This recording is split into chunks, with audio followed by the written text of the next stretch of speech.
Man, I tell you, every day we do an intro, it gets weirder and weirder and worse, and I hate that music more and more. Ladies and gentlemen, boys and girls, listeners of all ages, welcome to another episode of the Asylum Podcast, another off the script. Today we're doing it for a very, very special reason. It is May. It's Mental Health Awareness Month. I'm joined by three of some of the greatest people I know, some of the worst people I know, and some of the best people you'll ever meet, all rolled into one. They are going to be helping us through this one today. We're going to be doing probably the most personal thing we have done, or I have done, possibly these guys have done throughout the whole time. So we're gonna jump into this. We're gonna go a little bit happy-go-lucky to start with. I'm really gonna kick in to the serious part of this, but for now, I will introduce you to them all one by one. First things first, ladies and gentlemen, we have Dan, also known as Shadow Chaos. You may know him from different places. Dan, how you doing, bud? Welcome. Thank you very much for having me here. Appreciate you coming in and joining us. We have No the problem one at and all. only Darth D-Bag himself, also known as Mist. Brilliant as ever, Mist. Appreciate you, man. And then we have my longest friend, longest serving annoyance, and probably the person who would be the best facilitator of this, I believe. You may know her as Mora, you may know her as Malice, you may know her as completely different things. How you doing? Bitch. Finally got her on. And she's sort of with us. We struggle for it. I'm here. I had to get one There more you go. out before. Right. It's 3 in the morning, okay? And that's why I appreciate your dedication right here. We could have done this at any time, and you're like, no, let's do it 3 in the morning, because it's always gonna be the best thing to do. We are, as always, joined by the guys down in the chat, so if you guys want to come get involved during the thing, it will be absolutely brilliant. We appreciate you sharing your views, sharing all your other good stuff. If you want to share a story while we're here,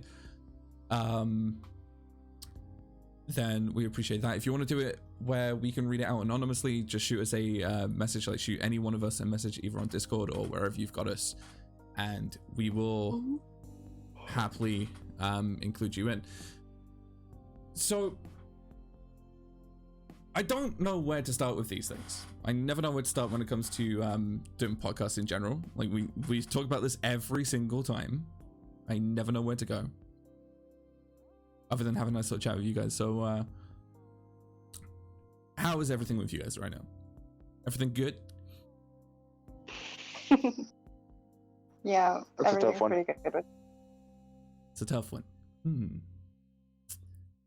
Why is it a tough one? Come on, speak to us. Let's get into this, Ali. Why is Wow, it that a tough one? instant fucking therapy vibe. Fuck it. Yeah, let's do it. Let's get into this, Ali. Let's And get the how hard do you part out of the way feel first. about that? Let's just dive in the deep Let's end, do shall we? it. We'll finish on the comedy Oh. later. Let's go straight in. Get the hard Before part we out get of started, guys, please Yes. practice self-care. If you need to mute or pause or step away for a minute, you know that you're well within your right to do that. Like It doesn't me. mean you're weak. It doesn't mean you're lacking. Yeah. It means that you need the moment, and that's okay. Exactly. And if there's ever a time when you need to get in touch with people, please always find your local or the closest or some phone number or some way to contact someone to get some form of help when you need it. We'll have some links at the end. We'll have some other bits and pieces down in the descriptions when we put this up on YouTube, and a lot later on we'll do the best we can to help you guys out as best as we can. But I want to clearly state before we go on from this point something that was brought up to me. I want to very, very, very clearly state none of us are professionals in this field. We are all normal people, just like you, just like your best friend, just like anyone you know. We are in no way part of the medical profession, and we don't know that side of things. So I can never get those things out properly, but yeah, that's pretty much that's the gist of it. I'm sure you can. Basically, we're not here to give you professional advice. We're not here to advise you. We're just here to share and to humanize mental health awareness and There you go. to try to destigmatize it. Exactly. And if you can take away a little bit of advice from what we say today, don't try and do it the way that we have come across the answers ourselves. Try and find a way of doing it yourself. because Exactly. everyone is their own individual person, and everyone will have their own way of dealing with things. Agreed. So, you said when we started you weren't feeling too great. I know that there's bits and pieces. Like, I know your personal stuff that you've told me many a time. But Yeah. I mean, if you feel that you're open at this point and you want to share with everyone sitting around or everyone listening, if there's anything you want to share, go ahead. The floor's yours. It's open time for you. Well, I have. I'm going to put this out there now. I have suffered from depression since the age of 15. Ooh, sorry, I tapped my mic there. Since the Don't age worry. of 15, I have suffered from anxiety since. Wait, did we just lose you? Are a Oh, very, there we go. Okay, very sorry. tough addiction. We had a little bit of a disconnect on there for Discord for a minute. It was being a little bit Oh, tricky. sorry. That's alright. It's my end, I think. Right. No, I had it too. It might have just might be my connection because your stream keeps rebuffering for me. Yeah, I think that's my side at the minute. Right. You guys carry on. Okay. I'm gonna tweak everything. The floor's still yours. So yeah. Okay, thanks, Jay. No worries. Right. So as I was saying, I've suffered from depression, anxiety since the age of 15, and I have got ADHD as well. The three of those combined is a very, very tough situation because they do all play on each other, and it does make things bad. As of late, my depression has been very bad. I am suffering in real life from other issues, but because of those issues, my depression has come back. I mean, my daily routines have become so messed up. I mean, right now, I have literally been awake probably about an hour. That is the way I am. I don't sleep during the night. I can't sleep. I'll maybe fall asleep during the day for a couple of hours and wake up at nighttime and basically I've lost my day. To be honest with you, I know exactly how you feel with that. Like, I'm in the exact same situation with that one. Like, it is a case of you don't want to get up. It kind of is. I mean, me personally, from my side of things, I don't have a label for a lot of my stuff because I've never gone to medically get a diagnosis. Like, I've not gone to like a doctor's because I have what I've been told is an irrational fear of doctors. Because why have a fear of a doctor's when they're there to help you? And in my head, it's more a case of Oh no, so I would say feel free to interrupt anytime. Yeah, I was waiting to say that that's not an irrational fear. That's a normal fear because you hear so many people basically thinking they're perfectly fine. They've got something little wrong. They go to the doctor, maybe get told, "Oh, it's upset stomach acid or something," and that same day they may die, and it's basically a case of the doctors misdiagnosed them. So it does make you scared to go to the doctor and be like, right, well, this is wrong, mate, and then to turn around and be like, oh, so this is what's wrong. Here's something to help you with it, and it not be the right thing, and probably make you a lot worse than what you already are. Exactly. I mean, I found one of the big reasons why I don't go to the doctors, and I found it's kind of been a thing that's come on as I've got older. I don't know if you want to put it down to I hate to use the word illness when it comes to a mental health issue. It's like, I don't know the correct way of putting it, but I don't know whether it's something in my head that's stopping me from going, or whether it's just, you know, I'm too lazy to go, which I've been told, or it's like my depression pushes me to that point. For me personally, I have multi-stages of like multiple versions of anxiety. I have social issues, which you wouldn't think with, you know, being a broadcaster or a streamer or whatever you want to put it down to. I find a good way of being able to hold on to a lot of the stuff, and I can hide my things very well now because I've been doing it for so long that I'm used to it. It's like I put on a personality for a stream. It's not there as much anymore. But you see, sorry, you used to be a cosplayer. A lot of the viewers in here might not know that, but you used to be a cosplayer. So I still that am. cosplay, that yeah, you still are, but that cosplay experience has helped you with your social anxiety because of the fact that the 90% of the cosplayers in the world are people who have got anxiety and do have mental health issues and don't like themselves. They're doing cosplay because when doing cosplay, you can be someone you're not. It's escapism. And it detaches it's a good you. form Yeah, of- it detaches you from who you are. Exactly. That's why cosplay is a good thing, and that's kind of one of the reasons why I hate some of these lewd cosplays nowadays, because it's just a case of that's not what it's for. It's for people who want to escape their own reality. They want Exactly. to be a character that they like, they inspire to be because they like that character. It's not a case of you put on a pair of underwear and pretend to be Naruto or something like that. Yeah, It don't is put an a bikini, get out escape from what that. you are. No, Sorry, brought a bit of comedy there, but yeah, that's what it is. It's an escape from your reality, it's very and true. that's Like what's helped you. for me, it's always been an escapism. It's been a case of I've been able to escape my depression for a weekend. I've been able to escape my anxiety for a weekend. Like the whole name of that Mr. J came from, I wonder if you can guess, with the theme, everything Joker related. I aspired to be in some way, like you think about Heath Ledger's Joker, like the crazy, the kind of the controlled chaos that I kind of associated with all of the stuff that I was going through, still am. I associate with that. So I know how to put on a face. I know how to put a little bit of crazy into everything, or this, and this. And I know how to put on that public face to make people think that everything's going well, no matter how badly I'm suffering. And that's one of the things that I want to try to get into a little bit later with that side of things. I want to see how you guys deal with it. Like, how do you feel with it? You see, sorry, Marlis, on you go.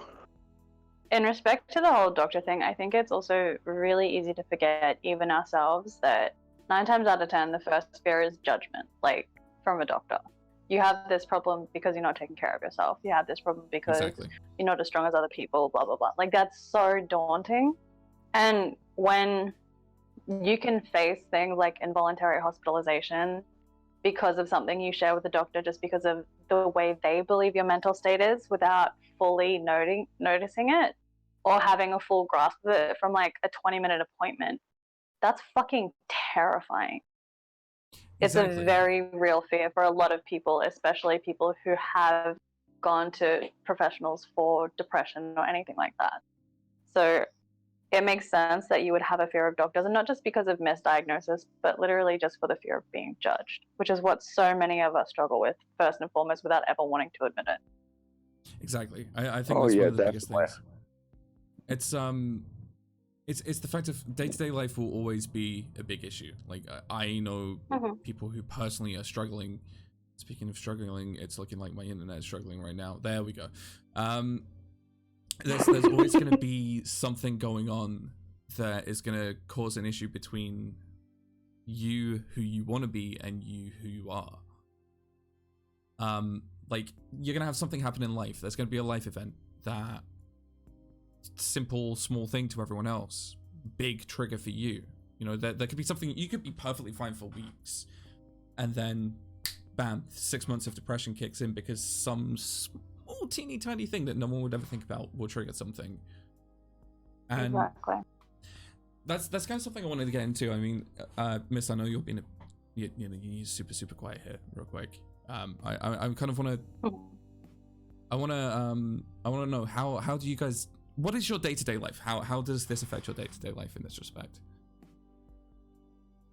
Mine's, I can be a bit of an arse in my day-to-day life, but when my depression is in full swing, I do tend to lash out a lot more. I become a lot more aggressive, a lot more abrupt. I mean, right now I'm trying to be a happy-go-lucky person, because I mean, one of my works is offered me a supervisor position, but I do have to change my attitude. So I am trying to be happy-go-lucky, but at the same time, it is a case of when I finish that work, I do come home. I am very angry. I'm very stressed. I do lash out. I can be playing maybe a simple game of Monopoly, and the AI will pull a move, and I'll just lose my shit and basically throw my controller or switch off the console and just sit in complete darkness for a long time. Rage gaming from Monopoly, that is definitely a new one on me, won't lie. Sorry. Yeah, I didn't even know it was possible till it happened. So you've never lost your shit because of a Monopoly game? That's a lie. Everybody loses their shit because of Monopoly. Yes. Monopoly is like enraging to the nth degree. Oh yeah, can we get an exposed in chat again? I'll have physical Monopoly. I will lose my shit. No doubt about it. Computer game Monopoly, maybe not so much. But yeah. So Mist is going to be sort of like a silent partner at the moment. He's having to deal with things around the house, so we're gonna throw some. We're gonna have Malice being the voice of Mist for a little bit while we can, if that's okay with you, Malice. Yeah, I was actually just about to ask him if he wanted me to read that. So Mist over there just shared that in a day-to-day for him, it's more of a struggle. He has to hold himself together and show people that nothing is wrong when in fact it's the opposite. Almost everything is wrong with him. He has meds and they barely even work anymore. And that's something that so many people are familiar with, whether from like a physical condition or from a mental health diagnosis, depending on how many conditions you've developed. See, that's one of my big things. I don't want to go, like, going back to the doctor's thing super quick on that one, is that I don't want to go there because I know that their instant go-to is going to be, right, well, we're just going to drug you up on medications and that's it. Like, that's all they want to do. Like, it would just be a simple case of... Sorry, on you finish off first, I'll get in afterwards. I was literally going to say, it's pretty much become a case of, and I've seen this, like, there are many of my friends, both in my day-to-day life and my social life, as in my cosplay life, all that other stuff, that I know that has some diagnosis or another in a, you know, like in a doctor's book, and they're always given a prescription. It's always, oh, right, well, we're going to give you medication for this, we're going to give you medication for that, we're just going to drug you up, and that's all it is. I don't want to be living my life on pills to make me feel better. I want to be able to do that myself. I would just like to quickly interject here. That is not to say in any way that there is anything wrong with taking medication or your prescribed medications. If they work for you, then that is wonderful. And you absolutely should take them, because that is such a huge part of self-care. Acknowledging, admitting that you need those and then working them into your life. It is a huge step, and it is not something that should make you seem less, or that should make you seem like you're weaker because you do need that medication. We would never tell people not to take medication or not to trial medication. It is a very, very fine line and a super, super difficult balance to find the right medications that work for you. And it takes a very long time. But if you need it, you need it. And it's important to take it. No, I 100% agree on that one. Like, I've seen firsthand a withdrawal from one form of medication to another that deals with a mental illness or another. Again, I hate using the word illness. Like, I'm a full-time carer for my mother, so I've seen her go through one thing to another, and I've seen what it can do. Like, I've seen the long-term dependence on one form of medication that will take you from, oh, well, this antidepressant's meant to do this, this, and this, so we're going to take you off of that. You're going to wean yourself off over a week, then you're going to be off for another week, and then we're putting you on this other one. And I've been there through that downtime, like, every day, and I've seen how bad that can truly be. That scares me personally, because if I have to go do that myself, it's hard enough dealing with one person going through it. So I don't want to be the second person going through it and making things worse within the same household. Like, it's bad enough that, you know, that sort of situation is not ideal. But by doing that, you're kind of not taking care of yourself, and you're prolonging what could be the worst outcome. This is very true. And this is one of the things that I know I need to work on with myself in that respect. I mean, not going to lie. Mason, thank you. Welcome, mate. I'm not gonna lie. I've done what you're talking about. I've been on medication before for my depression. This is gonna be a tough one for me. I'm just gonna open up with this one. It's a lot worse on the inside than being someone who's on the outside and experiencing it. No offense to you, Jay. When you do it, you do get 10 times worse. You do hate yourself. You do hate everything around you. You do. The hatred level inside you, and it's magnified tenfold. But at the same time, you do not want to continue taking them because of the fact that at the same time, you don't actually feel like yourself. I mean, when I done it, I'm not gonna lie, this was maybe about 3 years ago. I did this. Sorry, give me a second. Sorry, man. You take all the time you need. If you need to walk away if you need to. No, it's fine. I did get to the lowest level at the darkest level, and I did try and do something stupid. I pretty much succeeded if it wasn't for one of my mates, and I hated myself even more for it, and I did want to try again. It is hard, right? And I know it's hard from looking on the outside, but if that person doesn't want to take their medication, honest to God, you can't try and make them. Right? The medication does make you feel different. I'm not gonna lie. It does help slightly, but then you start hating yourself because you are not yourself. You do not feel like you are the person that you are meant to be. No, I can completely understand that. Sorry, that hit me harder than I thought it would do. Damn. Okay. Just thank you to the people in the chat being so supportive. Tricky, David, Mira. We really appreciate it. I know, when the boys get the chance to glance at the chat when they're not being overcome by sudden sharing, they are appreciative. Yeah, normally me and Dan will cover this up by being dicks to each other, and I've always said, and Dan, you know when I say this, you know that I mean it in the best possible way.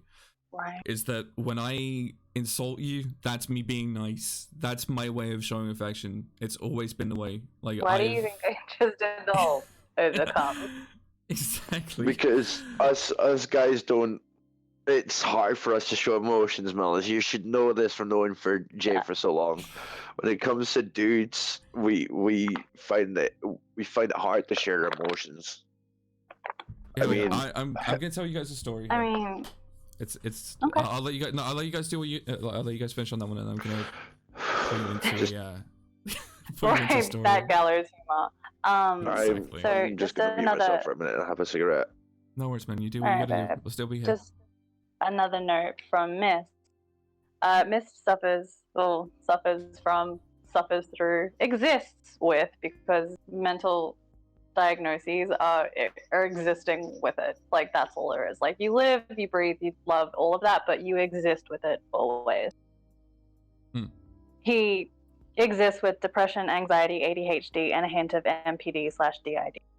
So for those of you who aren't aware, multiple personality disorder or dissociative identity disorder, they've recently changed MPD from MPD to DID, and that irritates the dick out of me, but we'll explain why later. Right. Altogether, for him, they kind of just make sense. So he can go to a happy me, to a happy version of himself, and then flip to a version of himself that doesn't want to be here anymore. And just because he feels like he won't be okay again. And I know from my own issues with dissociation and depersonalization, that is one of the fucking worst things that you actually deal with. Like, Exactly.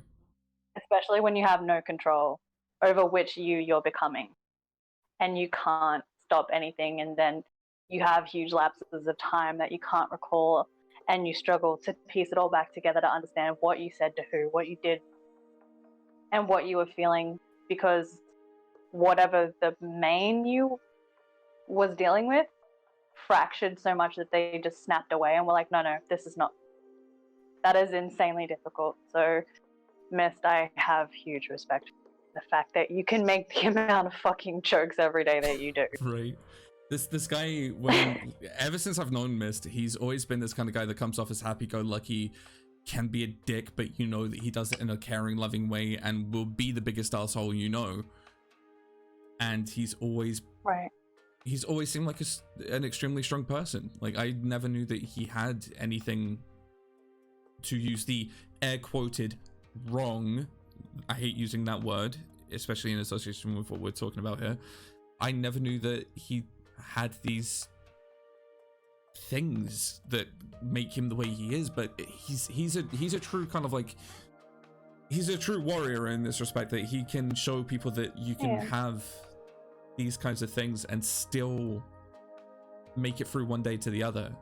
Like, my granddad, fucking loved that guy, sadly no longer with us. He was always the, you know, grown men don't cry, men don't show emotions. You're a man, you don't cry, you're a man. I remember. He was always like that. He's the man of man type of person. Exactly.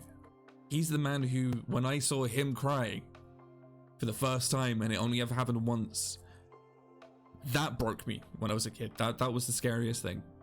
And I don't exactly remember what it was, but that broke me as a kid. Like, that's the stigma attached to men having emotions, men feeling something. So I'm gonna take you on a little story here. This is pretty much the story of how I met Malice, in a way. So when I had acne and braces. I was still just as annoying, but in the best possible way. Right. So I was 17. I just had problems with an ex, and it was escalating to the point where there was a very, very bad situation around it. Now, I don't tell this story to many people, like, I really don't. There was issues with her family calling me all the time, harassing me, all this sort of thing. It wore me down to my bare bones, to the point where I finally disassociated myself as being me. I was talking in the third person. I was just referring to myself as someone completely different. I was not me. I didn't want to be me. I don't want to be the human being that sits here and talks to people today. I don't want to be the guy who sits there, plays games on the internet for people to watch randomly. I just wanted to curl up in a ball, not go to work, not do anything, and just, that's it. I don't want to do that. That was the me. I met Malice, and she'll tell you the first month, I think it was, that's all I was. I was just referring to myself in the third person. It was like he, not I, never I. And this is why I've always even with the 7-year gap or whatever it was that we had, I've always made sure to keep my close and important friendship with her, because she is the person who brought me back to who I am now. Like, you helped me find myself. I actually don't even think it was like, because even then we weren't really aware of like the state of ourselves. I think like one day I just got fucking annoyed with you for talking in the third person. I think it was that, and I think that's what broke me. Like, literally, like one day I was like, "What the fuck are you doing? What is this? Who the fuck are you?" And like made him like come back and actually show me who he was, so I would let him in. It was a case of like, and so I could be safe to let him in. Exactly, and I think from that point on, me and her had that friendship where, as we grew up, we started to find out, there's there's these stigmas that are, there's mental health issues that you don't think about when you're younger. There's as you grow up, things develop more. They'll develop in a different way. They'll present in a different way. Like, to this day, I will I will spend most of my mornings in bed. I won't get up unless I absolutely have to. And that's not because I'm not sleeping because I'm lazy. I sleep maybe an average of an hour to 3 hours a night because my head does not let me sleep. My anxiety living one day to the next is not helpful. Like I will picture worst case scenarios in my head of the smallest little thing. Like I could get a letter from, I don't know, the bank saying that you don't have any money anymore, and I'm sitting there go, right, where do I get my money from one day to the next? If I can't do that, then I can't pay my bills. If I can't pay my bills, I'm gonna get kicked out. If I get kicked out, I'm gonna live on the street. If I'm living on the street, I'm gonna die in a week. All this sort of stuff. Like my head just instantly goes to the negative, which keeps me awake, which will keep me going, and that's my life. You can have the smallest thing for me and I will literally go straight to the negative. And that's how, like my brain will snowball so quick. And it's like that. Like I've been in that situation for the past 6 or 7 years. I don't think I've had like a proper night's sleep since I was maybe, I want to say like close to 20, possibly. I'm hitting 29 this year. That's a long time to go without sleep. And it affects my day to day. Absolutely. It will make it to the point where I will, I try to set myself schedules. Like we'll use Stream, for example. I will try to set myself a schedule on a weekly basis. I will hit that schedule maybe twice. And that's just, again, it's down to the same thing. I can sit down, I can have everything ready. I can be perfectly ready and willing to go. And then just something will change. The smallest switch, and then it's just, I can't. I can't face sitting there playing games for 3, 4, 5 hours or more, trying to keep myself looking like I'm enjoying what I'm doing to get everybody interested and interacted. And like, don't get me wrong, being a small streamer is hard anyway. Like everyone will tell you that. And for me, I've gone from having a I wouldn't say a sizable community, but to a decent enough community to the point where within my first year I was doing really well. I got first wave affiliate, which boosted my mental health up so much. And then there was a big beef with another streamer, and that crashed me down and crashed everything that I built up all the way down. And I've been recovering from that point on, and it's been 3 years since I've been working hard to do that. And on a daily basis, I feel really bad for Pig, because he hears me just go on about stuff every day, and he's got his own things that he deals with, and which I obviously will not go into because that's Pig's personal. But he sits there, listens to me go on and on and on about everything, like every smallest little detail of my life that's affected me, and he's there. And he doesn't tell me to shut up, doesn't tell me to stop, nothing. He's like one of the best people you could ever talk to for that. And everybody, a moment of like appreciation for our emotional journals and our emotional sponges who absorb everything we throw at them and never really lash out and very rarely break down to us in return. And when they do, it's fucking spectacular. Exactly. But while you have people who take care of you, please remember those people also need someone to take care of them, even if they're not ready yet. Exactly. I mean, I think my issue is that I have the tendency that is probably one of my weakest moments when I spoke out just now and telling you my story. Jay'll tell you, we've had conversations before, but I've never opened up as deep as what I did just now. I don't tend to, I don't like to. I mean, with depression, it is kind of hard to do because of the fact that you feel you're a burden on that person every time you go to them to try and talk to them about things. And you may actually feel quite selfish being like, oh, I wonder how they're doing because all I'm doing is speaking about myself. But please be aware, folks, that if this person is sitting there listening to you on a daily basis, they care about you. They are listening to you, not because you are bombarding them with messages, speaking about it. It's because they want to. They want to be there. They want to try and help you out as much as they can. and that's one thing that I do have to learn. I cannot bottle things up. I do need to speak out a bit more, and that is how I reached the dark point that I was at, because I didn't speak to anyone. I would always try and put on a happy face. I mean, I've pretty much perfected the fake smile at this point.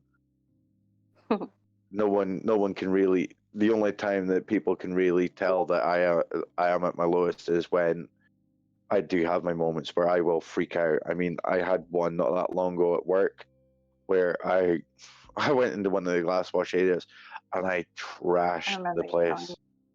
There was actually the glass washers we've got are actually very heavy, and I flipped this myself. This was not just an out of rage moment. This was probably an anxiety attack on top of depression freak out, and I flipped this heavy glass wash myself, and it actually took 2 people to even lift it back onto its normal side. I'd say that's something I've seen a lot of, like the anger, the rage that comes with anger. And Miss, don't we will get onto your thing in just a minute. Sorry, I feel like we've ignored it on that one. The rage that comes with the anger, like if you have an anger issue or just anything like that in general. Again, I've seen it happen. I've seen someone who can barely lift, I don't know, a box, go from nothing to use the phrase, to Hulk. They've been able to smash holes in doors or break glass or stuff like that. Me, myself, like, I've stood there in a rage and unknowingly put my fist through a window, and it's not felt like anything. And this is like a double plate glass window where it would take a lot of force to get through, and I've done it with like a simple flick of the wrist, and that's the strength that the rage will give you. Don't get me wrong, I've seen it before as well. There was one night many years ago where I was out, and this lassie freaked out. I mean, she was probably 5'4" and as thin as a twig, and she lifted this table and threw it halfway across the room. Right now, I didn't think anything of it because, yeah, the table was quite thick, but it didn't look heavy at all. It wasn't till after she had been escorted out and the bouncer went to put it back, and I saw this big ass 6 foot something bouncer who was built like a brick shit house have to use 2 hands and put full force into lifting this one table and putting it back to where it was supposed to be. Exactly, and it says a lot in respect. The Hulk thing is, yeah, it's a Marvel character, but it is actually a real life thing as well. There is moments where you can Hulk out with rage, and you do not, and your strength is amplified probably about 20-fold. You can do things that you wouldn't have even dreamed that you can do. Exactly. So before we quickly jump onto Miss thing, because touching, yeah, it's sort of like an adrenaline, like the adrenaline rush that pushes through your system a lot more. The kind of like it's the overdose of adrenaline, I think, that kind of makes that worse. Because that rage can also move on, like lead on to something else that I want to touch on a little bit later on, is the, I don't want to call it the self-harm aspect of a mental illness / disorder / whatever word you want to use for it. That bit we can definitely get into in a little bit, because I mean, I'm sure pretty much everyone that's been around at some point has been there been or subject to it themselves, or has seen someone who has. Exactly, and I'm sure we can, if we feel up to that, we could probably share an experience from that one. But Malice missed his thing. I don't want to leave him sitting there much longer because I feel really bad for this, and I know that you're good for reading that one. So for those of you who are unfamiliar with MPD/DID, the thing about it is you can't control which version of you comes out when a snap comes. Like I refer to it as a snap because it's literally like being snapped out of my body, and like some other version of me just takes its place, and it runs my emotions in my brain and my mouth, and this me cannot regulate the other me at all. So I've experienced the two sides of you, or the multiple sides of you, and it's a very, very surreal experience. I think is the best way to put it. It's strange not seeing many you go people have. seeing you go from one person and one personality completely to the next, just out of nowhere, bam. Like with no real transition time, like you just gotta roll with it and be like, okay, this is what we're doing now, good stuff. Exactly. It's like you kind of gotta play it like a game. Sorry, back to what you were saying. Right. Mist is also someone who doesn't sleep much. I don't sleep much myself for many reasons. I don't think any of us do. I think there is a general consensus on that one. Yeah. Right. And he has melatonin because he can't sleep, but he never takes it because he doesn't really want to, because he doesn't feel right doing it. And I hate that. Like, I hate that people feel that way about something that they know will help them. But I understand it, because even though it might help you sleep, it doesn't mean that it will help you sleep well. It doesn't mean that you will feel rested. It just means that your body will stop for 6 hours, 8 hours, 12 hours, whatever. And what a lot of people don't understand is that if you're forced to sleep because of something like that, it can trigger nightmares, night terrors, lucid dreaming, which can also be just as fucking scary if you don't really know how to wield it the right way. It's very problematic. Oh yeah, definitely. Lucid dreaming is one of the best and worst things in the entire world. Exactly. It depends on the dream itself. Exactly. And yeah. So Mist is normally a strong person, but you can ask one of his friends, Winterwolf. When he's angry, he's pretty much made of steel, and you have to have multiple people to hold him down on the ground and just hold him there in general. When he's angry, he just blacks out and things just happen. I wrote a piece once, and Tricky and Mira have read it. I think David might have as well, about what it's like for me when I experience anger. Because I have borderline personality disorder. Like, everybody says they feel emotions. I physically feel every single emotion. Every single one has about 15 physical symptoms that overwhelm me. See, that's something new to me. I've never known of that as a thing. Like, me personally, I think I'm the opposite. I don't exactly feel anything anymore. Like, I've got to the stage of not feeling the emotion now, but being very good at I can be make you feel mentally and emotionally numb to it, but physically I will still feel the effects of it. So if I'm fucking furious, like if I am deeply enraged, I feel overwhelmingly hot. Like if you touch me, you can feel the heat in me. And my eyes get heavy and it hurts me to breathe because I'm so angry. And then I just get this like burning and prickling down the back of my neck. And it just stays there and slowly fades away. The thing about borderline personality disorder is it's categorized, it's been described as having no emotional skin. Like, it's like having emotional third-degree burn. So everything is fucking excruciating. I mean, back to Miss Blackout thing. I've experienced that before, and I think that could actually be down to his ADHD, because we both have ADHD, and it is something that I have experienced a fair few times. And I mean, it's very scary, because especially when you come out the blackout, you do not remember what you've done. You have no idea.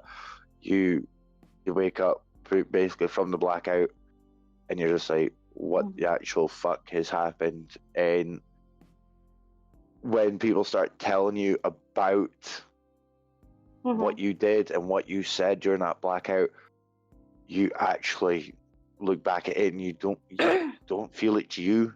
You don't feel it's something you would say. It's definitely not something you would say. It's definitely not how you would react. But it is something that happens, and I think it truly probably is linked to his ADHD. I mean, it's ADHD almost like being on a is form of autopilot, as if you're watching a movie, you're watching somebody else control you, ADHD, but you're not physically there. yeah, I mean, ADHD it changes how you feel about things as well. I mean, yeah, I've got anxiety, but at the same time, I want to be outgoing. I am outgoing at the same time, and that's ADHD. I do inspire to try and make people like me. I am very happy-go-lucky. You've given me shit before, Jay, because I have been that hyper. I have probably spammed your chat with the sounds, and it has damaged things. There's been many a time where we've like, and this is something I think can kind of speak to that as well, because we've known you through the good and the bad currently, and we've had times where we've had people talking, going, oh well, this and it's about XYZ person, and we feel that this thing needs to change with that person, and you don't want to sit there in a public forum, like for example streaming, and say, oh hey, yeah, Dan, everyone else says you need to do this, or hey Mist, you need to stop being a cunt, kind of thing. And I apologize. Some people get thank you very much. I apologize to anyone who hates that word, but I mean, if you're from Malice's side of things, you'll hear that word a lot. Right. But this I think it's every second word out during her streams. Almost. Fuck you can't. This is also like a situation where, with what we've been talking about here, this is where you would want to sit there, and this is where I would encourage you all to start looking into finding someone or some place, some company, some medical division that will be able to help you out with something to see if they can find the root cause of what causes those issues, instead of it just being go to your GP, let them give you medication and do that. I'm not saying don't do that. That's obviously always the first step. You need to go and see your GP when it comes to your mental health. Granted, well, I mean, at the same time, it's kind of hard in the UK. Oh yeah, because over here, mental health has basically just got a blanket over it. As, oh, here you go, you're depressed. Have some antidepressants. Go away. Bye. That it's in the fact, system. Sorry, that in the fact, any type of society that helps with this type of thing, the only way to really get in touch with them is through a contact through your GP. Exactly. But because there's such a blanket over the NHS when it comes to mental health, those numbers don't really get handed out. On there. There is a very big stress on the mental health departments of the UK's hospitals as it is. This is where, and I got contacted by the person who created this app today because they saw the post about this on Instagram. If you guys want to give this a try, I've not had the chance to look into it at the moment, but there's an app that is out there for people with mental health issues, to use the word. Again, I never know the delicate way of putting it. I'll throw a link down in the chat once I've done on this part, or in the description for the YouTube. I completely forgot about that for a minute. But it's called Tappily. It's Tappily. It's an app in the Apple App Store and in the Play Store if you're on Google, and it's there to help you with day-to-day living with some form of mental health or another. It's a daily goals type thing. It also has I'm going to read part of the description here. It's it helps with positive thinking, achieving your goals by focusing on small accomplishments and making consistent improvements in your consistent improvements in your thought patterns. There's no need to keep track of a journal and a pen. Tappily is here for you on the go. It's conveniently made so that you can always reflect on your past thoughts, type out what's on your mind, or take note of something really good that's just happened. It uses cognitive behavioral therapy, and it's presented with beautiful animations to make your experience as positive and happy as possible. So it's there to trying to help reduce anxiety, stress, create a positive perspective, incorporate gradual self-love, self-care on a daily basis. It sounds like a really good app that I'm going to invest some time into. There's two forms of ways of being able to use it. You can use the free app where you just sign up by email, or there is like a pay for version of, which is what they call the Pro. But it does look like it's a very good platform to try and help out, and I would encourage you guys to give it a look. I won't say it's the best thing that's going to happen. It could be absolute garbage. It could be absolutely amazing. I'd be happy to hear your feedback on that one, because I would happily pass that on to the app creator themselves and tell them if it's helped out some of the people we've recommended it to. I mean, I'm not gonna lie. It sounds better than technically what I've been doing, because you've all heard of negative reinforcement, where people have basically used maybe a rubber band where they. I think I know where you're going with this one already. Yeah, they use basically you put a rubber band around your wrist. Make sure it's not too tight that it's going to cut off circulation, but not too loose that it's not going to have the effect that you want it to. But every time you have a negative thought, or you start feeling yourself get angry, you ping this rubber band. Which basically puts a signal in your brain that anytime you think anything negative or start to feel negative, that this rubber band's going to go off, or it'll program your head so that it eventually your head will start thinking, right, I'm going to get hurt if I start thinking like this, and reinforce your mind to start thinking positively. I've actually experienced that. Like I was actually doing that at one stage. But before we go on to that, I'm not going to lie, I got the idea from the Bones TV show, because Dr. Hodgins does it himself. You see him doing that. But there is a Instagram and YouTube person that I have been watching recently, and she does do very good inspirational videos. Her name is Red Kelly. I don't know if anyone have heard, any of you have heard of him. He is the girlfriend to Ray William Johnson. He used to do the Equals3. Basically, it's his girlfriend, but she is a motivational speaker. She does speak about her previous experiences. She has got a base set up in America where she does speak to clients, and she does help them out. I'm going to try and find her stuff and put it into the chat, but she does these positive reinforcements, and she does speak about situations that are just like, maybe they're crappy as hell, or maybe you feel like you've hit a dead end in your life. And she talks about how you can branch yourself out and open yourself up. And I mean, I like her videos, but at the same time, she kind of bugs me because because of what I've been through and because of the place I'm in. I'm not one for a happy-go-lucky person, and she is very, very happy-go-lucky. She could have probably had the shittest day ever, and she has still got a smile on her face. I say I don't want Miss to feel like we're ignoring him again. We're gonna get onto his in just a quick second. I'm gonna go look through the chat real quick here. As Tricky said about the rubber banding idea. I think promoting the pain as a coping mechanism, a coping skill, is not a positive way to cope, especially if you're a self-harmer.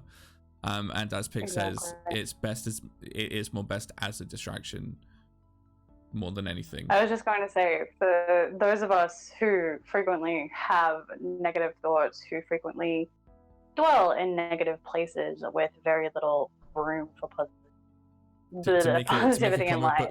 To make a comic book reference, snapping for a those band who against live in the wrist. negative zone. There you go. Those who live in a negative zone, for those people. Had to be done. Of course. I think it's, if anything, more detrimental. If I was to start snapping a band on my wrist every time I wanted to do something questionable to myself, either through thought process or through physical action, it would just push me to do it faster. I'd have to agree on them. I think that it would do the same. Positive reinforcement is one thing, but to throw negative reinforcement when someone is already struggling is so much worse. That would be a fucking massive trigger within a matter of many people. Agreed. Completely not agree. Right, Mist, I don't want it to feel like we're leaving you out. I do apologize, dude. It's the downside to dealing with text chats. Malice, you got this one? Let me see. I think the last one was... The rubber band is more like self-harm, cutting, punching things, etc. People harm themselves to try to stop the thoughts. They do it so when they get the thoughts, they remember that, and it's supposed to help. Exactly. That's why I said, if anything else, it would just be the precursor to the bigger act. So I guess while like, we're on if that, I snapped my wrist enough with a rubber band, there is nothing in the world that would stop me from moving on to like my particular breed of self-harm. exactly. I mean, seeing as how we're on that subject, I mean, I've gone through that whole experience a few times. As I like to put it, I always try to make a joke out of this now because it's always been a thing. Like, I've never wanted to admit that it was done in that respect. It was never a self-harm issue. It was always an accident. It was never meant to happen. I describe it as I had a fight with a window. Yeah. Big long story short, I was at my old place of work. I was 18 years old. I was in a very, very, very, very bad place, headspace wise, all that sort of thing. Yeah. I was asked to deal with a situation with a window at work that was sealed shut. So my day's work was literally trying to unseal and open that window. I saw how weak the glass was. It must have been like 20 years old, and I was like, that window could break very easily with the smallest amount of force. So I made it look like I was trying to unstick the window, pushed it around, did everything, then literally flat-handed straight through the window. Went from, my hand went straight through, the glass came up to about halfway up my forearm, and when I turned my wrist, like when I turned my hand around, I could literally see the insides of my wrist. I could see my tendons moving, I could see my main artery moving, pulsating. Ooh. Everything. Like, you see all these gory horror films that like make light of, oh hey look, there's the inside of some guy's face because there's, you know, a thing that's sliced through it. Or you see all the gory games where you'll see, you know, sniper games where you see people's testicles get exploding with a bullet, all that sort of thing. I sat there and I was laughing the whole way through. It was an intentional thing that I deliberately put my hand through a window to, in my head, see what would happen, see if I'd come out the other side. The doctor, when I got to the hospital, because it would not stop bleeding no matter what was done, obviously with a scar that goes, well, a cut that goes from one side of your wrist to the other, he said to me, with the artery that you could see beating away, if it had been half a centimeter open more so from that point, it would have cut through the artery and I would have died before the ambulance got there. Jesus. And it was intentional on my part. Like, I intentionally did it because I just didn't care anymore. Like, I literally sat there on the stairs with a dish rag on my wrist, holding everything in place, making sure it was fine. I was even told I was in the ambulance laughing and saying to the paramedics, you don't have to, just stick a plaster on it, it'll be fine. I had to get surgery to make sure there was no glass stuck in the wound. I had to get it all stitched up. And to this day, I will literally sit here in my darkest moments and look at that scar that goes from one side of my wrist to the other. And I wouldn't call myself stupid for it because it's an experience and it's something that I know that I can now share with people to say, I've been there, I know how you're feeling. And this is why I've always said to my friends that I know are suffering from something or another. If you need someone to talk to, no matter how stupid you might think it is, I'm always a voice at the other end of the phone. I'm always a person on the internet to have a chat with. If you ever need me, you just give me a call and I'm always going to be there to talk to you guys. It's made me a better person on the other side because now I've been through it and lived through it. And I can say that I know that I've been there. But it's not stopped me from doing stupid stuff as time's gone on. I've still, you know, done the classic. I've taken a razor blade to my arms. I've cut myself in places where people can't see. I've done the stupid self-harming things, like, you know, even recently I've got like 5 cuts on the back of my hand from when I did it because I was an idiot. Because I don't feel anything anymore, and that was my way of trying to feel the pain of it. Like, I want to make sure that I'm still a human being and not some kind of, you know, robot or some shit.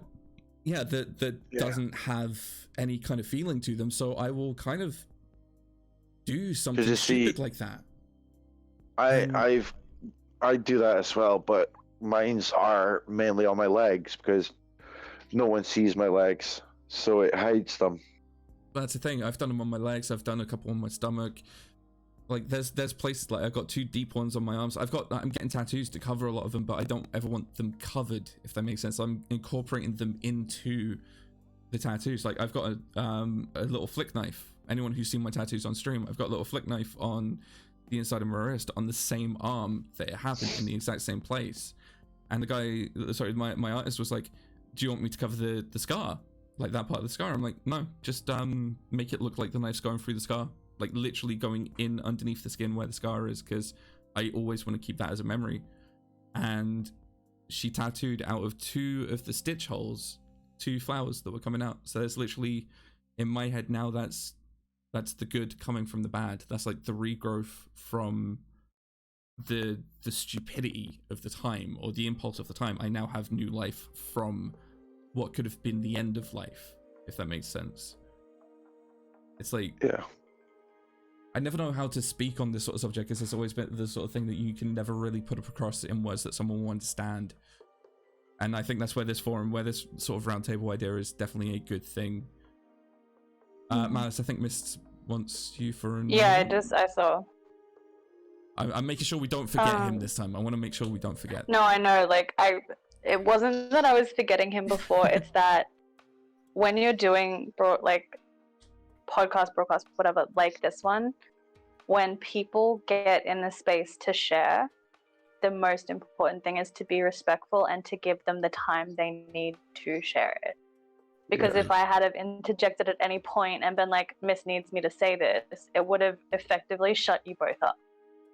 No, And then we would have had to slowly draw you back into the conversation. And part of destigmatizing mental health is destigmatizing that it's okay to speak slowly and to speak thoroughly.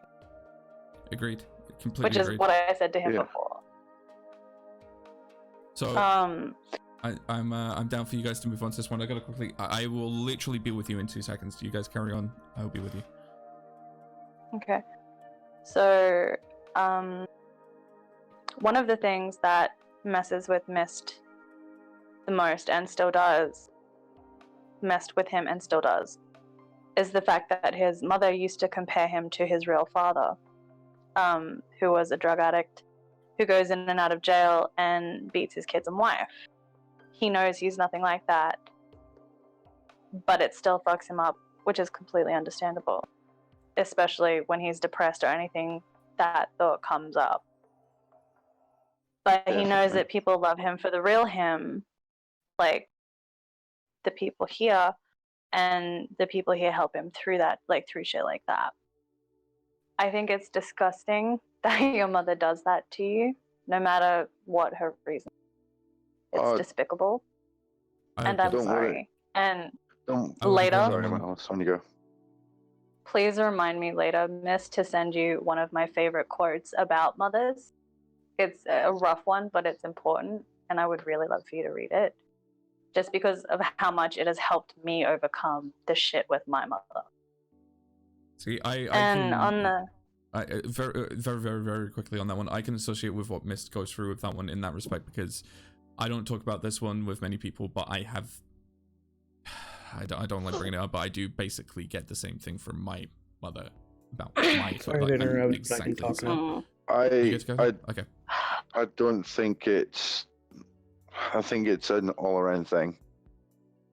I mean, my dad used to beat my mother, beat me, beat my sisters. He has since remarried, and since he remarried, he's had no contact, and he is a very much. He doesn't get the father from me anymore. He doesn't get called dad.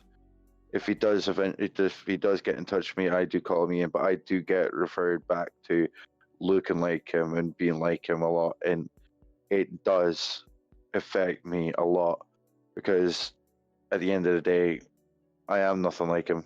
So I understand where you're coming from, Miss. It is a very sore thing to be compared to someone who's like that. Yeah, my father wasn't as near as bad as yours, but I can sympathize with how much it hurts. This brings up a good point, actually. Sorry, Miss, please feel free. Just one of the main things that fucks with me with that, and yes, I can talk now. I don't know if you guys heard me about that. Yeah, we heard you, mate. Yeah. It's just mainly the fact that I know I'm not like that. Just when it comes down to that, like it was a couple weeks ago, we were outside shaving the back and sides of my hair when I still had my hair long, and she referred to me as the nickname that people used to call him. And I looked at her and I like meant it. I said, "Fuck you, I don't like you." Because she knows for a fact that I hate being referred to him or anything like that.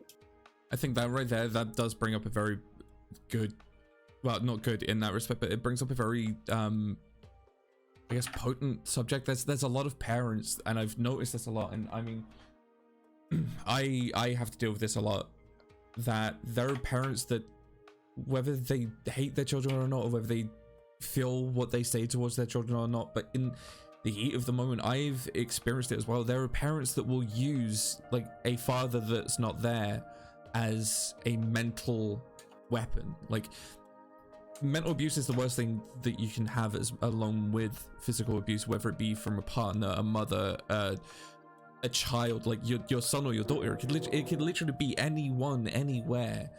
And mental abuse is a very, very hard thing to deal with. Just especially from a parent / caregiver role, no matter what the relation, foster care, mother, father, grandfather, grandmother, aunts, whatever. If they're aware of what you've been through, what they have seen that you've had to bear witness to, and they can still find it in them to make those kinds of comparisons when they know it will hurt you, that speaks so much more about them as people than it does about you. Exactly. And I don't know how many of you guys have to deal with the same issues of, like, I obviously Mist has experienced this a lot, and dude, I feel for you so much for that one. I know that sounds like it's a horrible thing to say and all that sort of thing. The people that are there that give you life and then treat you like something you've stepped in, like they've stepped in, is like having someone that's a mother or a father, or it's mostly the paternal, like the parents. If they are treating you like, if they're treating you like scum, it makes you wonder, like, this is the person who gave me life, this is the person who brought me into the world. I know that when you're young, they're meant to prepare you for the world, and that's what they do. They prepare you to be a grown-up, they prepare you to be an adult, they prepare you to live life. But when they start becoming the abuser, like your abuser, whether it be down to something they suffer from, whether they may have a mental issue, like an illness that affects them in that way as well, that's the hardest thing. Like, I can take someone along the street having a go at me and I can walk it off. I don't care. That's a guy I'm never going to see again. I can have someone who used to be my friend calling me all the names you can think of, mentally abusing me as much as you think. Eventually you'll get past it. The same with, you know, an ex.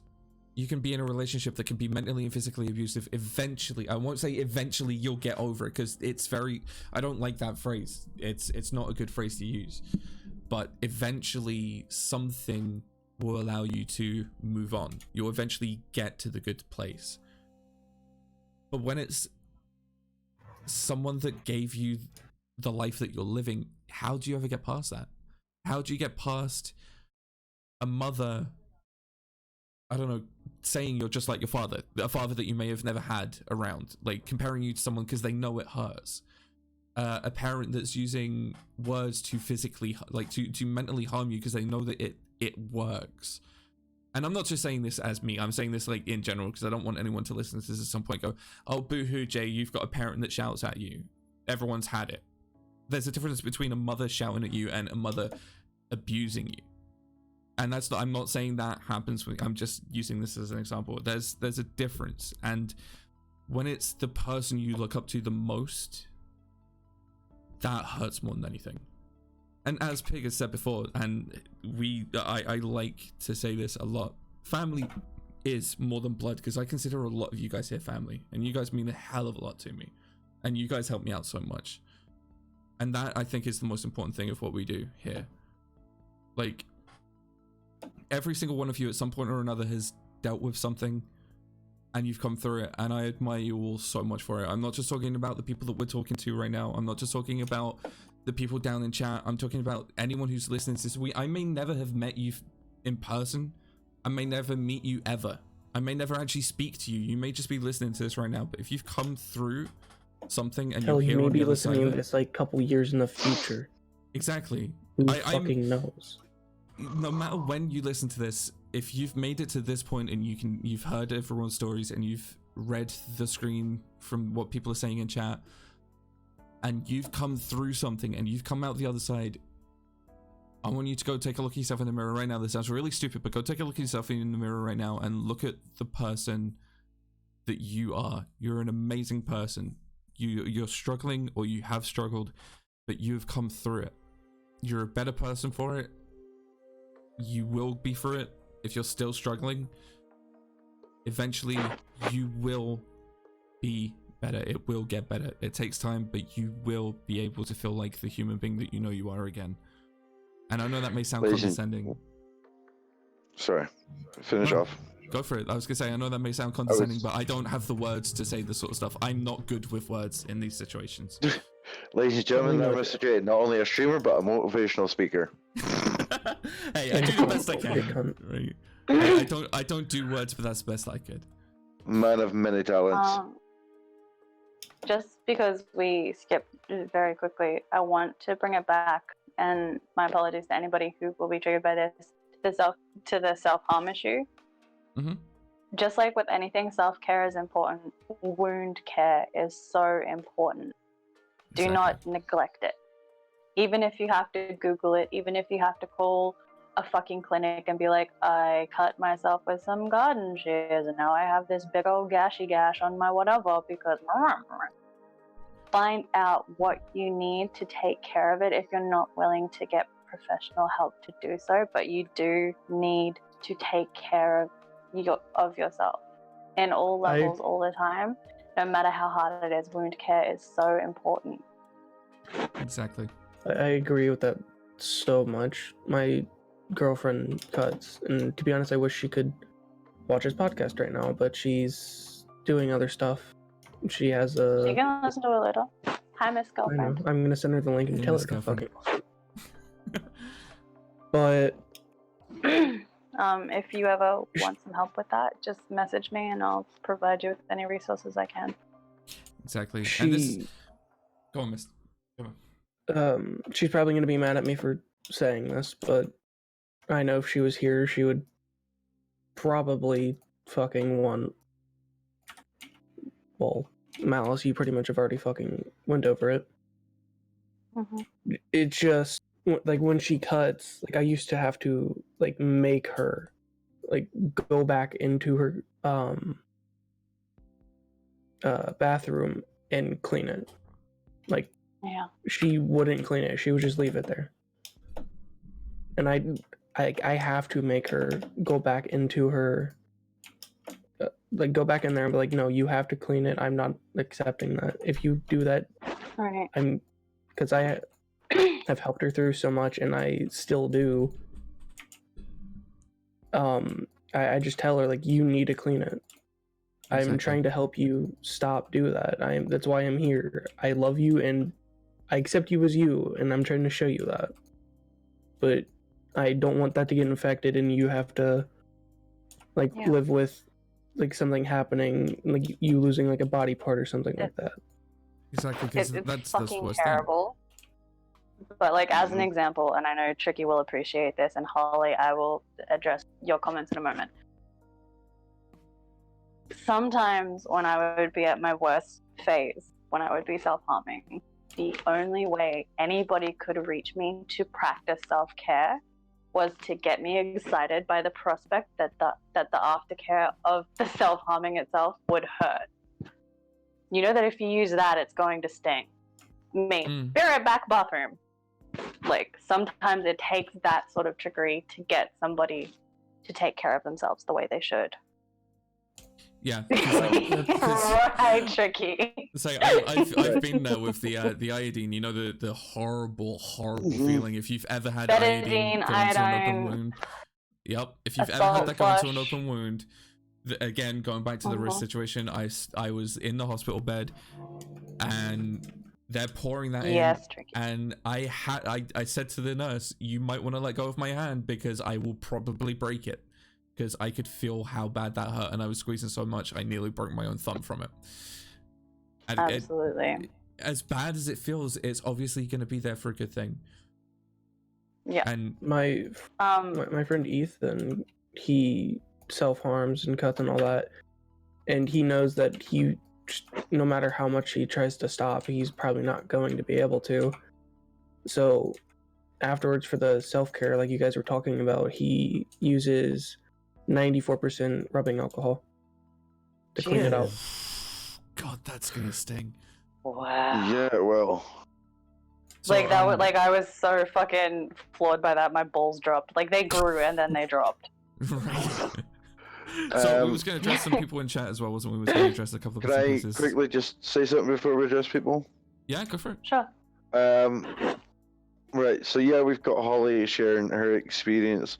So guys, if you do have an experience and you do want to remain anonymous, please don't forget to use the Discord link, come in and just DM one of us. We can Yep. speak about your experience and we can keep it anonymous as well. If that's what you This want. podcast is to get our experiences out and basically share experiences with people and hopefully get people to interact and share their experiences as well. You can remain totally anonymous and you can still share. I want to So say please thank don't you be to scared Melis, to. by the way, For what?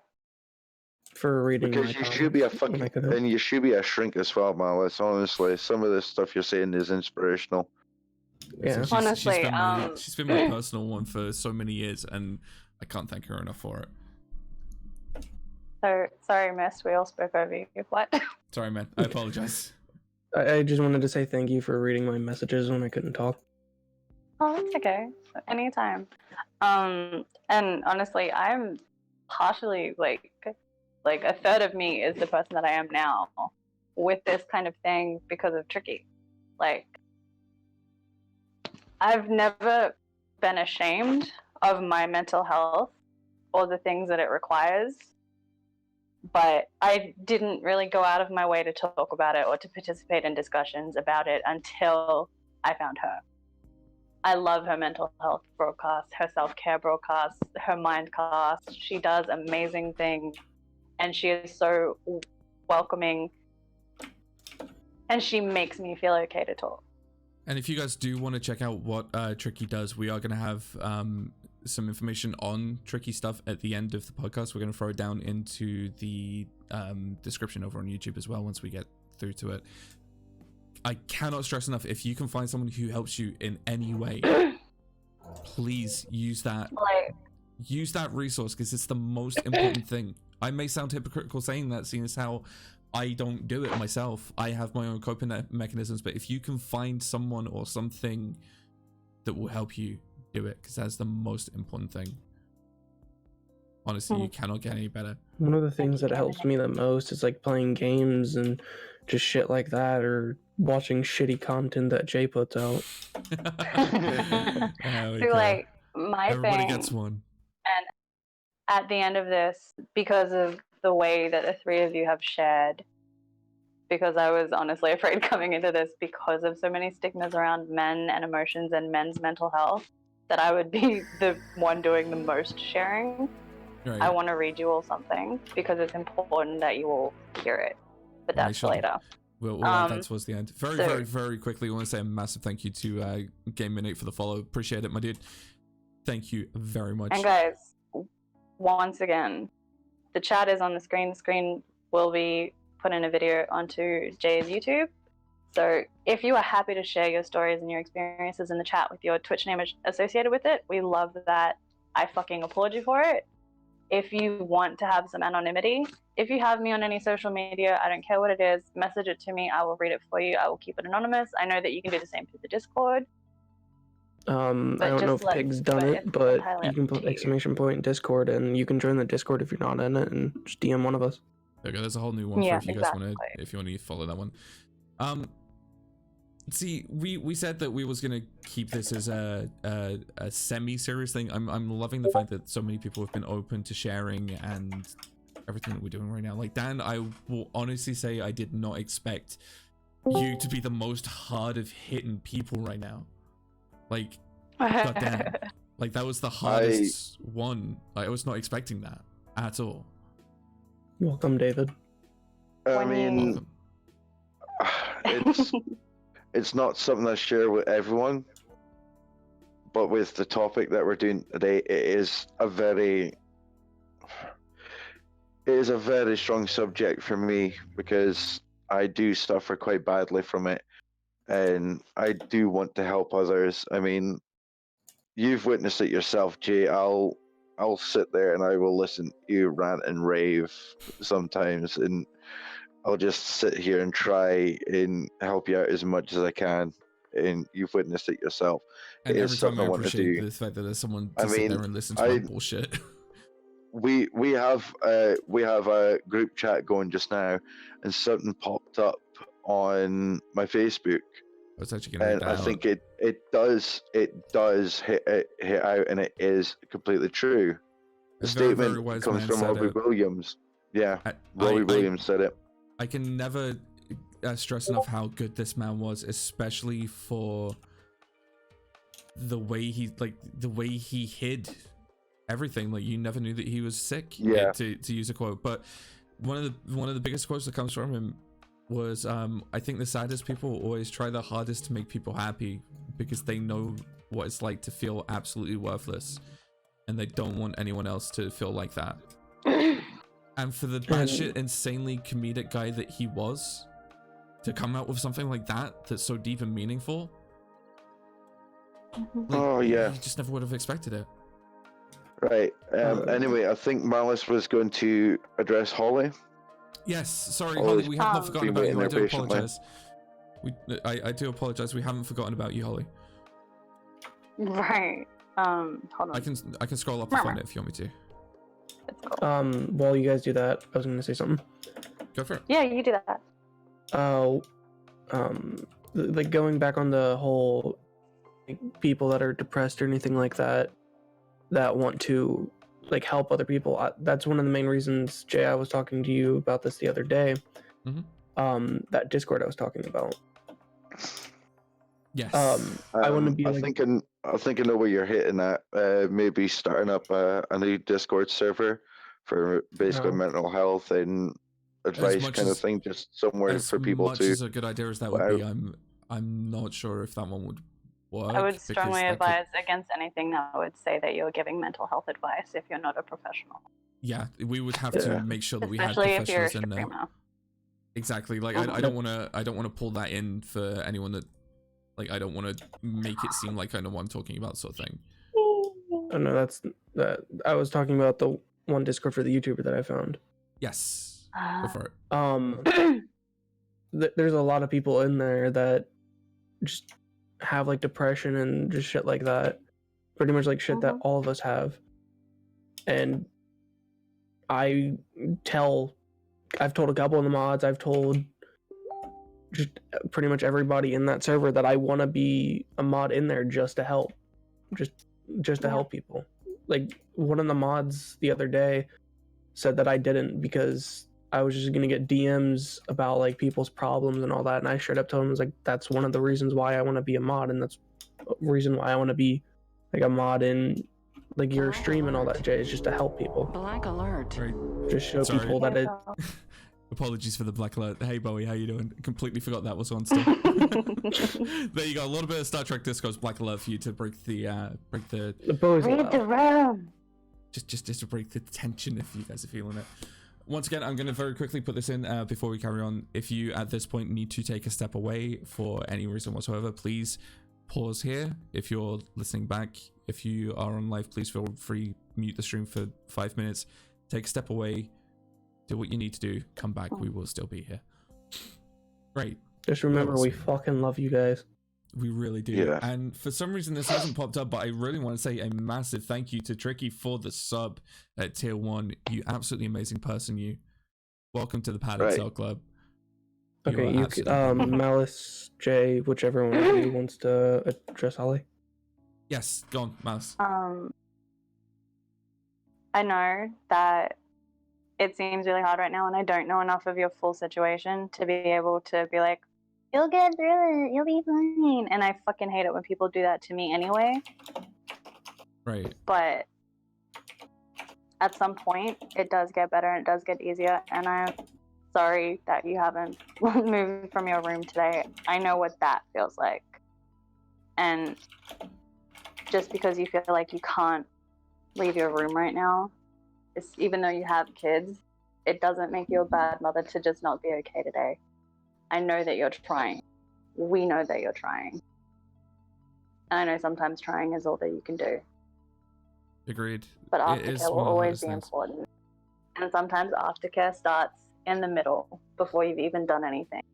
Just slowly building yourself up to taking 5 steps to a door and opening it and saying good morning. Agreed. Completely It's and utterly okay agreed. to not be okay. See, I think that's a lot. That's something a lot of people tend to say. That one line, you hear a lot of people say, and they don't mean it. The whole "it's okay to not be okay," because a lot of people just sit there and say, "Well, if it's okay to not be okay, then well, what's wrong with you if you can still pretend to be okay?" Because there's a lot of people that may suffer with something or another where they will still pretend that everything's okay, that there's nothing wrong, that they can. They can sit there in a room and still pretend that their day's fine or that their life's fine when it feels like it's crumbling down around them because they're so used to putting on that happy face and the I'm a good person face. I can face the world. I can go to work every day. I can do this, do that, and pretend. But it's not a bad thing to sit there and say, I'm not okay. I need help. And I don't do that myself.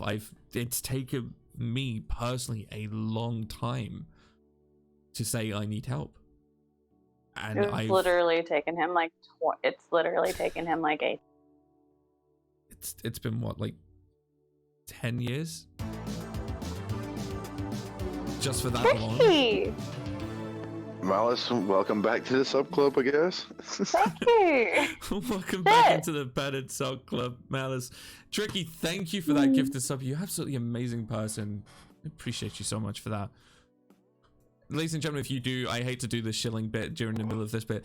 If you do want to throw a subscription, we will be trying to find out when this month's check comes through, and we will be donating half of this month's check to a mental health charity because this is how much this particular thing means to us.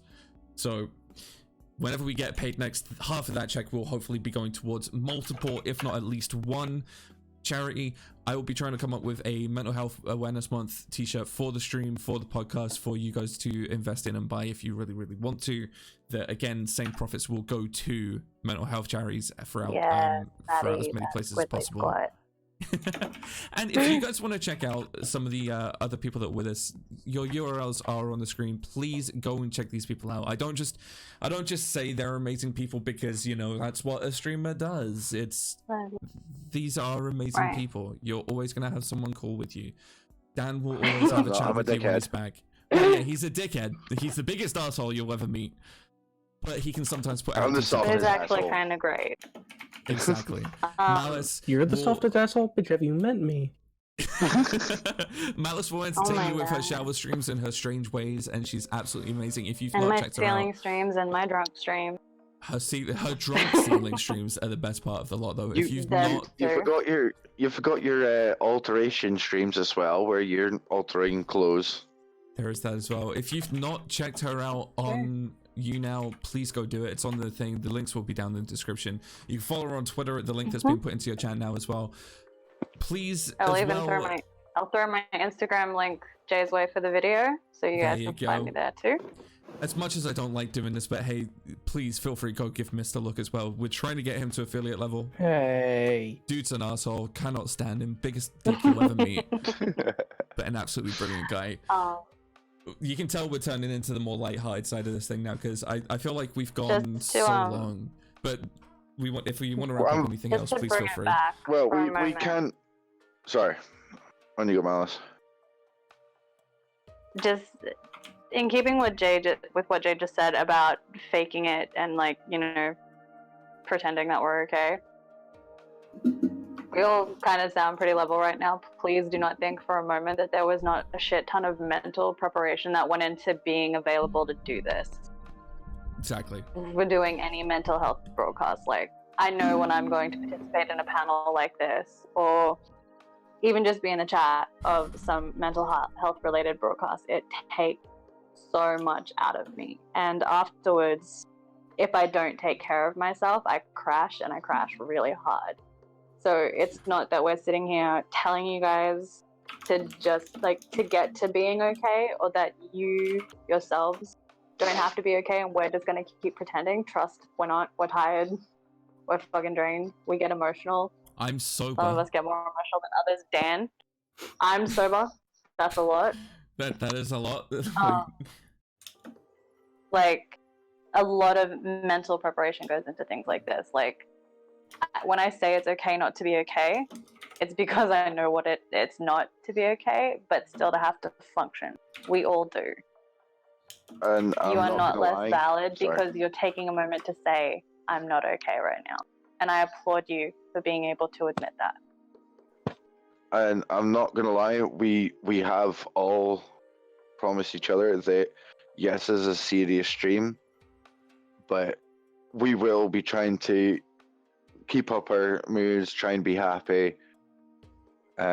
We promised that we would try and end it lighthearted and start it lighthearted and try and keep Right. constant all the way through. It is a very serious subject, but at the same time, we want to try and show you guys that even with all the problems we've got, and no matter how dark we are, we can still semi be happy. There is a way that even with putting on the facade, that over time you can still legitimately be happy when you need to be. Like, you can still feel the genuine emotions every now and then. I may call people a dick. Even I in may your darkest. Exactly. I Even in the mean, darkest times, I- there's always going yeah. to be something to light the way. I mean, Mhm. I'm currently in a dark place, but I'm not gonna lie. I did crack a smile when when one of my jobs turned around and goes, there is a full-time supervisor position opening up, and we would love you to be that supervisor. I'm genuinely did, happy for you on that one, man. I really am. Like, the fact that there's something Thank good you very much. happening, It's been 4 years in the fucking making, but it's about it's damn happening. time. yeah, but it did generally make me slightly happy. So, at the end of the day, there will be things that make you happy, even in your darkest moment. What you've So- got to try and do, though, folks, is please, with this one happy moment, don't. I know it's hard, right? But don't forget about it. Don't let all the dark moments take back over, and don't let this happy moment overtake yourself. Because if you allow the dark moments to take over, you will just spiral back down, and this happy moment will be taken from you. And if you let this happy moment get to you, and you allow yourself to be excited and over too happy, when something bad does happen, it will just tear you right fucking back down again. Exactly. It is a simple case of, as Tricky says, appreciate the dandelions, life isn't all roses. Yeah. Like Jay has been saying, if you need to, go ahead and just take a moment to yourself. Like, just mute the stream for a minute, whatever you need to do. There was a moment during the stream where I needed to. And folks, even once the broadcast is ended, please don't just think that this was a broadcast. I mean, I know myself, I don't know about any of the others, but I will still be here. And if you do need someone to talk to, yeah, I'm in a dark place at the moment, but I will lend you an ear to speak to.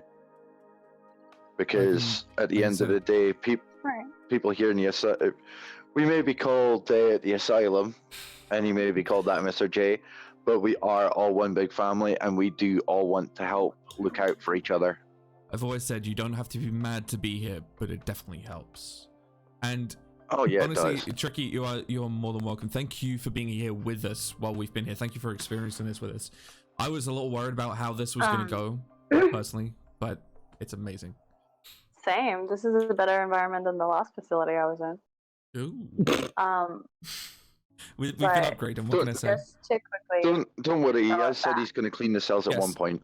Go back. Just bring not back. my old one. Nobody's allowed to clean that one. Yours will be fine. Don't worry. With the dripping walls and everything, it'll be okay. Don't worry about it. I really quickly want to throw it back to the self-harm thing for a moment.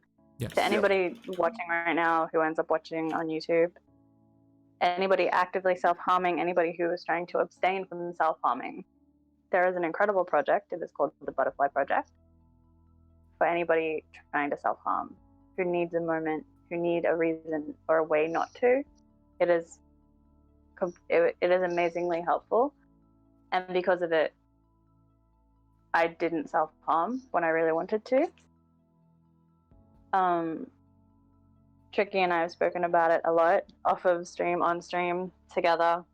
And essentially, it's that whenever you want to inflict your personal form of pain, you draw a butterfly, big, small, make it colorful, make it black, whatever you need. And you have to keep it on your skin for as long as possible. You have to take care of it. It's a distraction, it's something to maintain, it's something to focus on instead. That's actually Name an amazing them, idea. cherish them, keep your skin safe. It's incredible. You can find it under the hashtag The Butterfly Project on Instagram. You can find it a few other places. It's very important, and it's something that many more people need to be made aware of. That's legitimately a beautiful idea. I like that. Right. It's my girlfriend's actually doing something like that. She had asked her parents about just getting body markers, so instead of like cutting, she can just draw stuff on her body. See, I was actually gonna say, like, as a mini segue, I guess. Self-harm doesn't come. I say self-harm doesn't come in a way that everyone expects. It's not just a case of, oh, you're cutting your wrists, you're taking pills to try and kill yourself. It's not just that. Self-harm does also there are many come. forms of self-harm. Exactly. Like, you could think of something as innocent as, I don't know, going out and getting a tattoo. That is technically a form of self-harm if you believe it to be, because you're deliberately and intentionally putting your body through pain. Granted, yes, you come out on the other side with an amazing piece of artwork afterwards, but it still could be considered as a form of... Hopefully, if you've researched the artist enough. Exactly. That's why I don't only trust one artist now, and that's the woman that I go and see, and she's absolutely brilliant. But you could be putting yourself, like, you could classify that as a form of self-harm in your own way, because you are harming yourself, you're damaging your skin, you're putting yourself through pain intentionally, and that is, like, it can be classified as that. Or piercings. Anything that is there to inflict pain on your body is technically a form of harming yourself. You could go to the gym daily to the point of feeling nothing but pain. It's still a form of harming yourself. So you've got to look for those little triggers to define the difference between this is doing it for enjoyment and for betterment, and I don't know, in Jim's case, making yourself look good, or you're doing this deliberately to inflict harm on yourself. Again, I want to stress, none of us are medical professionals or anything like that at this point. It's not like, we're not talking from a professional standpoint, we're talking from a personal standpoint. These are all either from experiences that we or someone we know have had. It's experiences that we have been a part of in some form. Just want to stress that. I won't go into all the ways that I used to self-harm, but my body is a mess. Quite literally a mess. And then I found other ways to swap it out. I used to have a shit ton of piercings, many of them just in my head. And afterwards, the endorphin rush would be amazing, and I would be practically vibrating in my seat after them for like an hour, just constantly twitching and excited, and finally full of, like, it was like I finally had all the energy that I hadn't had for like a month. And then I realized I couldn't keep doing that. And so I found other ways. And a key part of my diagnosis for many people is that is what is commonly referred to as hypersexuality. And a lot of people think that most borderlines are promiscuous by nature. Why not? Please stop. Why really not? We take risks. That's what we do. We engage in risky behavior. Doesn't make us sluts. Sorry. But You say that as I'm messing around with a knife? What? I said you say that as I'm messing around with a knife. Right. I can see through, like, in my immediate vision, so mood. And I'm not recommending this for anybody. I'm just sharing that my self-harm turned from uncontrolled and unscheduled and undisciplined into something much more because I found my way into BDSM. And it went from, I've got to have it, I need it, and I'm going to do whatever it takes to make myself hurt, to I have to, like, it has to be scheduled, it has to be controlled, it has to be maintained, there has to be levels, there has to be safe words, there has to be a stop, there has to be a go. It all has to have control, and it has to be in a clear and present mental state. That was right, tricky. I've always said that as well as the stuff that you just... put on that site would be brilliant on many of those published writing websites. You could write a book on some of the stuff that you've put together, like a book full of your writings, and that would sell because you come up with some amazing stuff. I'm not gonna lie, it's just the pig face palming at the moment that kind of made me laugh a little bit. With the Pinhead reference, yes. I don't want to bring that up, but the Pinhead reference from before, yeah, no, that makes all the sense. Yeah, exactly, pig, Pinhead. Because I remember when I first met you, you was literally, I always said that if I ever met you, I'd make sure I had nothing magnetic in my pockets because you would probably stick to me. Right, and that was just from the face piercings. The ones on the rest of me, like, would just be a fucking surprise. Or I always said, and this was in my more permanent days, I always said that I would make sure that I had a magnet in my pocket. But we won't go into that. I had someone say, I really want to walk up to you with, like, one of those handheld metal detectors and just swipe it around and see what comes up. And I was like, no, you don't. No, you don't. Trust me, no, you don't. I always found that to be funny. I went like that. It's just a case of you probably break the device if you even tried to do that. Exactly, like. Fuck, there's so much I miss my piercings. I miss my piercings. They were great, and at some point I will slowly get them done again. But I recognized the moment that I really wanted to get like 6 redone at once, that it wouldn't be for the right reasons. And a lot of what goes into self-harm and distancing yourself from it when you're ready to is to recognize why you want to do this and the underlying cause of why the why. Because it's really easy to go, I just want to do this and I just want it to be fun and it's going to be great, even if it's not what people stereotypically view as self-harm. But when you're aware of your behaviors that for you are self-harm, it becomes a lot harder. Exactly. Another form of self-harm that I want to touch on that a lot of people don't understand is basically work emergence. There are people who will force themselves, they'll have a job, but they will force themselves into the deep end of their work. They will practically try and live in their work environment. They will try and pull as much hours as possible. Yeah. Yeah. No, I mean, get where you come from. I've done it before. When I worked in a supermarket, I would find myself there first thing in the morning doing a checkout shift. There'll be, we need somebody to do X shift afterwards. And I would go straight from one shift into another without a break and probably be there from the minute the store opened to the minute the door shut. And I would be doing that every single day. And it is another form of self-harm because of the fact that you are depriving yourself of the social needs that your body needs, the sleep that your body needs, along with that that mental break where you can sit down and just think to yourself and basically scratch your butt and be like, I've had a productive day. I've done this, I've done that. And maybe I should learn from them as well. It deprives your body of all those things. And it is a very serious thing.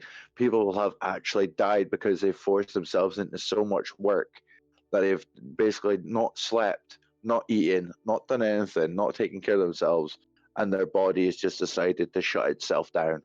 See, I think that's one of the big things is having to acknowledge where your head is telling you this is too much. And I think that's one of the biggest problems that a lot of people still cannot get to, whether it's from a mental health standpoint or just a general health standpoint. It's a simple case of your body is telling you to stop. You need to listen. If you do not listen, and then you go straight back into the next day, and then you do it again, and you do it again, and you do it again, whatever it may be, as Tricky said, like, it is simply a case of self-harm is a far broader topic. I can in English, I promise. There's many ways to harm yourself purposely, whether it be through working more time than anything else, and pushing yourself into your work, and work is only the important thing, the only goal, as you were saying, Dan. Or, you know, there's some people that, let's use this from a streamer standpoint, that will literally sit there on a computer for, I don't know, let's say 20 hours a day, get 1 hour's sleep, do the same thing again, because in their head, that's how they go. That's how they're going to get something. That's how they're going to work. I don't want to say it's wrong mental wiring, because there's no such thing as that. Everyone's brain is wired in its own way for a particular reason. It's the connections are not meeting in the correct positions for you to take note and fully understand that this is what your brain is trying to tell you. And when your brain is there trying to tell you that this is what you need to do and stop doing this because this is going to hurt you, that's where you need to start taking notice, and it's very hard to do. That's the thing, when people say self-harm, people generally snap straight to the cutting themselves, the taking, say like paracetamol constantly when they don't need it, just so they're damaging themselves or just for the high. It's not just that kind of stuff. There is a broad spectrum. Like, it's eating too much, it's eating too little. Exactly. Like, it's eating too much, it's eating too little, it's forcing yourself to stay awake, it's forcing yourself to stay in bed when you know that you have to get up. Exactly. Because as much as it can be a struggle to get out of bed, sometimes it's like, sometimes the desire to stay in bed purely because you know if you stay in there long enough, you'll fucking collapse in on yourself is just as damaging. I mean, it happens with gyms as well. I mean, yeah, if you go to their gym, you'll see people that are ripped as hell. It might be a case of they want to get like that, but then I can bet you, right? I can bet you £100 or bucks or dollars or whatever, right? That if you go in there and do a census, you will probably find out that 10% of those ripped as fuck people are actually doing it because it is a form of self-harm for them. It's an addiction. It is. Yeah, it's an addiction. It's it's them forcing their body beyond its breaking point. It's not even because they like the feeling. an addiction, but a compulsion. There you go. Yeah, it makes them feel better, and it is basically their form of self-harm, and it is a broad spectrum. I can't say the freaking word. Spectrum. Yeah, it is a broad thing. There is more than just cutting yourself to be self-harming. Yeah. Exactly. Like, to quickly go to the chat, Bowie's been in the same boat, like been in the exact same place, and the one thing that has caused most of her stress and anxiety has been work. I've seen that firsthand because I know Bowie personally. Like, we see each other, I want to say like once or twice every couple of weeks. Thank God. We have those discussions. We see what's going on. We have a chat. We deal with that. And I've seen the differences in Bowie when she's been happy at work and when she's not. And it's a very noticeable difference. And it can show that it is a very different situation depending on the way things work. So Bat's done longest stream was 32 hours. I could never do that. I could barely make 3 hours sometimes these days. I'm the thing about how did you do it? Like, Bat has incredible stamina, like the likes of which I have never seen in an ordinary human being. So I'm pretty sure he's not. Like, he's a super bat. That's all I have to say. He's like Batman, but like with Superman's on crack. He's now from this point on my mortal enemy. I mean, he's lucky that he didn't try and do that on Twitch, because Twitch does actually count a 32-hour stream as self-harming. If they'll allow a 24-hour stream. Oh, someone's mic's DC'd. I say apologies for the apologies for that just then. I mean, Twitch will allow a 24-hour stream. They'll be fine with that. But then anything over a 24-hour stream, you will, if you look at your chat, see, or someone else's chat, you will see a Twitch mod pop in and out and check on that streamer, because anything after 24 hours, Twitch could shut you down instantly and count that as self-harming. They actually count the drink streams, which people used to do, which have now stopped. They counted that as a possible self-harm as well. Well, that's because it is. Like, I will be one of the first to admit that I do use alcohol for self-harm, which is why I have to be very careful about what I drink and when I drink. Don't worry, I'm exactly the same when it comes to that.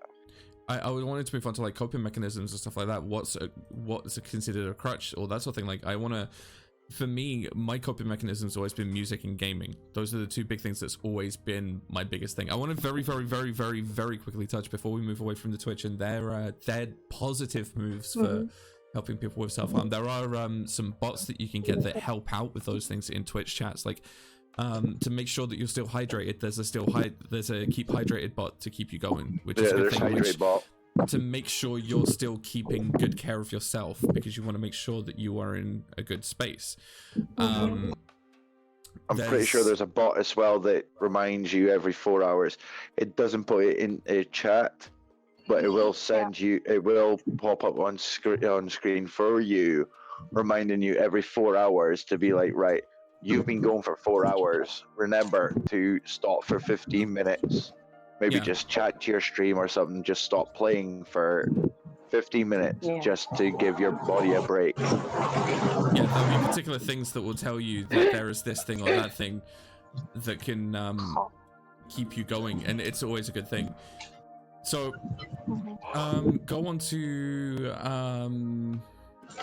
like moving on to like coping mechanisms and stuff like that. So like before we move on to like the more lighter hearted side of this, where we can kind of like have a nice laugh and a joke to end things.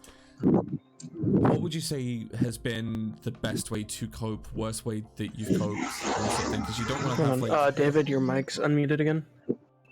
Let me I'll see if I can find a way. There we go. Yeah. So what would you call like your coping mechanisms? The best, the worst that you've experienced? I hate to say that there's a good way of using something as a coping mechanism, but what do you use to get yourself through on the good side of things? I'm with you. I make music, like anything like that, like making music, listening to music, gaming, just talking to my friends, like watching streams or streaming, or just one thing that I've done for years that's just helped me a lot was like beatboxing and learning shit like that. So in a way, like learning new skills and things along those sorts of lines are very helpful, you'd say. Yeah. Like you've heard me do like all my voices and noises and shit like that. Some of the stuff that we won't repeat. Oh boy, huh? I'm sorry. My noises are better than yours, thanks. This is true. Like, I won't lie, she does come out with some amazing noises. Okay, no, but you cannot beat the bubbles. Yeah, but they cannot be on stream. The bubbles are amazing. The bubbles are absolutely brilliant. The bubbles are incredible.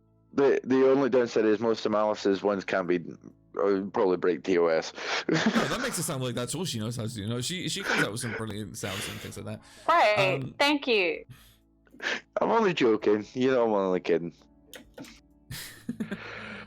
I mean, unfortunately for me, I've not actually found a good vice for a good coping mechanism for myself. Mine's have all been kind of sabotage ones, unfortunately, such as drinking, jumping into work. I mean, over the last 2 weekends, I've probably pulled at least 32 hours out my ass over 2 days. I mean, yesterday I worked from about 12 o'clock lunchtime right through to 4 a.m. and that was 2 different jobs. I basically finished one job at 11:45, got a lift straight from there to my other job, and was working there from 11 till 4 a.m. There you go. I mean, So, that's why I was kind of surprised I even woke up this morning. In all honesty, I would say when you did finish on this, you did sound like you was dead to the world. yeah. I mean, it's energy drinks as well. That is another vice of mine. I do have a tendency to go fucking ham with them. I did have about maybe 8 of them yesterday. Not gonna lie. And another 2 bad ones I've got is drinking. I will just go to the bar, and at the same time, yeah, I know all the bartenders. They do absolutely love me. They will speak to me, but at the same time, my tendency is to just sit there and just have a drink. The only time they'll know when I need a top up is when I move the bottle away from me. I've got my card in my hand. I will tend to keep to myself. And another one is if anyone checks out my gamer score now, it kind of is at the point that it's partially ridiculous, and that's because Game Emergence was another one of my bad vices when it came to cope mechanisms. And now I'm going to speak to you from the generic, I am a random person on the street who does not understand mental health point of view. You just need friends, bud. If you've ever experienced that line, or you just need to get out more, you do not need that negativity in your life. Like for me personally, it's gaming, I hate to say that sleeping is a vice, but like it kind of is in a way. Like it's a necessity, and it's something that you need to get more of, which I do need to get more of. I'm running this week on about 5 hours in total, so I'm surprised I'm as coherent as I am. That's why I mess up as much as I do. Just to be clear, he uses the word coherent very lightly. Yes. I mean, I'm not gonna lie. I've noticed this week. Or a real job. Minecraft and Fortnite, Jay. Fortnite, I have only loaded up one time for one reason, and it was to look at something. Minecraft, I've been revisiting an old world that I wanted to check out with the new updates. Tricky does amazing Minecraft broadcast. Might have to go and check. I would urge you all, by the way, if you have not done so, go and check Tricky's stream out as well. For Tricky's content, both on the mental health side and for other stuff as well. You gotta go check Tricky out. So I found music is a very, very good thing. Like depending on what kind of music you listen to now, it could be the kind of stuff that you can possibly very lightly hear in the background of the stream. That could be good for helping you relax. You could listen to heavy rock. I personally listen to a lot of stuff by, and I know I talk about this guy a lot on stream, but there's a guy called Gary Newman. If you've never heard of him, oh my god. He's from the 80s. He's still going today, 40 years and still going. And there's been 2 songs that he's brought out over the past couple of years that resonate with me more than anything. There's one song called My Name is Ruin. There's one called Here in the Black. And the other one is I Am Dust. Those 3 songs alone I can sit there and listen to on loop for years. And every single time I adore listening to them. Like they're just so good of songs. And they're from an album that was written, the reason why I'm mentioning it is the album is called Splinter, Songs from a Broken Mind. He wrote the album when he was in a dark place, like when he was suffering with mental health issues. So it kind of resonates that little bit more, and it's a brilliant album to listen to, and there's a lot of the songs on there that really will resonate in both positive and negative ways, but they are good songs to listen to. Like I would highly recommend it to anyone. Sorry, go on. I mean, going to depression and things like that, if Linkin Park's last album, you wouldn't, they were dark and they were sad, but at the same time, you wouldn't have clicked on that there was a mental health issue at the time, not till, God rest his soul, he committed suicide. I can't even say the name because I do actually miss that singer. No, I know where He you're was from. good. I know where you're coming from with that. But yeah, when he committed suicide, it basically explain the whole last album, and it does speak out in it. Linkin Park's last album, it didn't. I was just gonna say it's either Soundgarden or Linkin Park. Yeah, but another good one. He's done songs about his dark times as well. God bless his soul, Johnny Cash. Oh, fucking Johnny Cash, that man. Hurt is one of the best songs ever. The cover that he did of the 90s, because that a lot of people don't realize it because his resonates more than anything. It was originally by Trent Reznor of Nine Inch Nails, and you listen to the Nine Inch Nails version and you listen to the Johnny Cash version, and there is such a massive difference, and it's two different songs, just musically visibly from the stuff, and audibly it's so different. It's just like Bad Wolf with Zombie. Yes, actually, yes. There's Bad so Wolf's much version of difference Zombie, between the two of them. a song that's about war in Ireland, a political song, goes from sounding like it's something singing for the political reasons to something that will resonate. Again, is it Hello Darkness, My Old Friend? That song, I can never remember. Sound of Silence. Yep. There you go. The original Sound version of Silence and the Disturbed cover.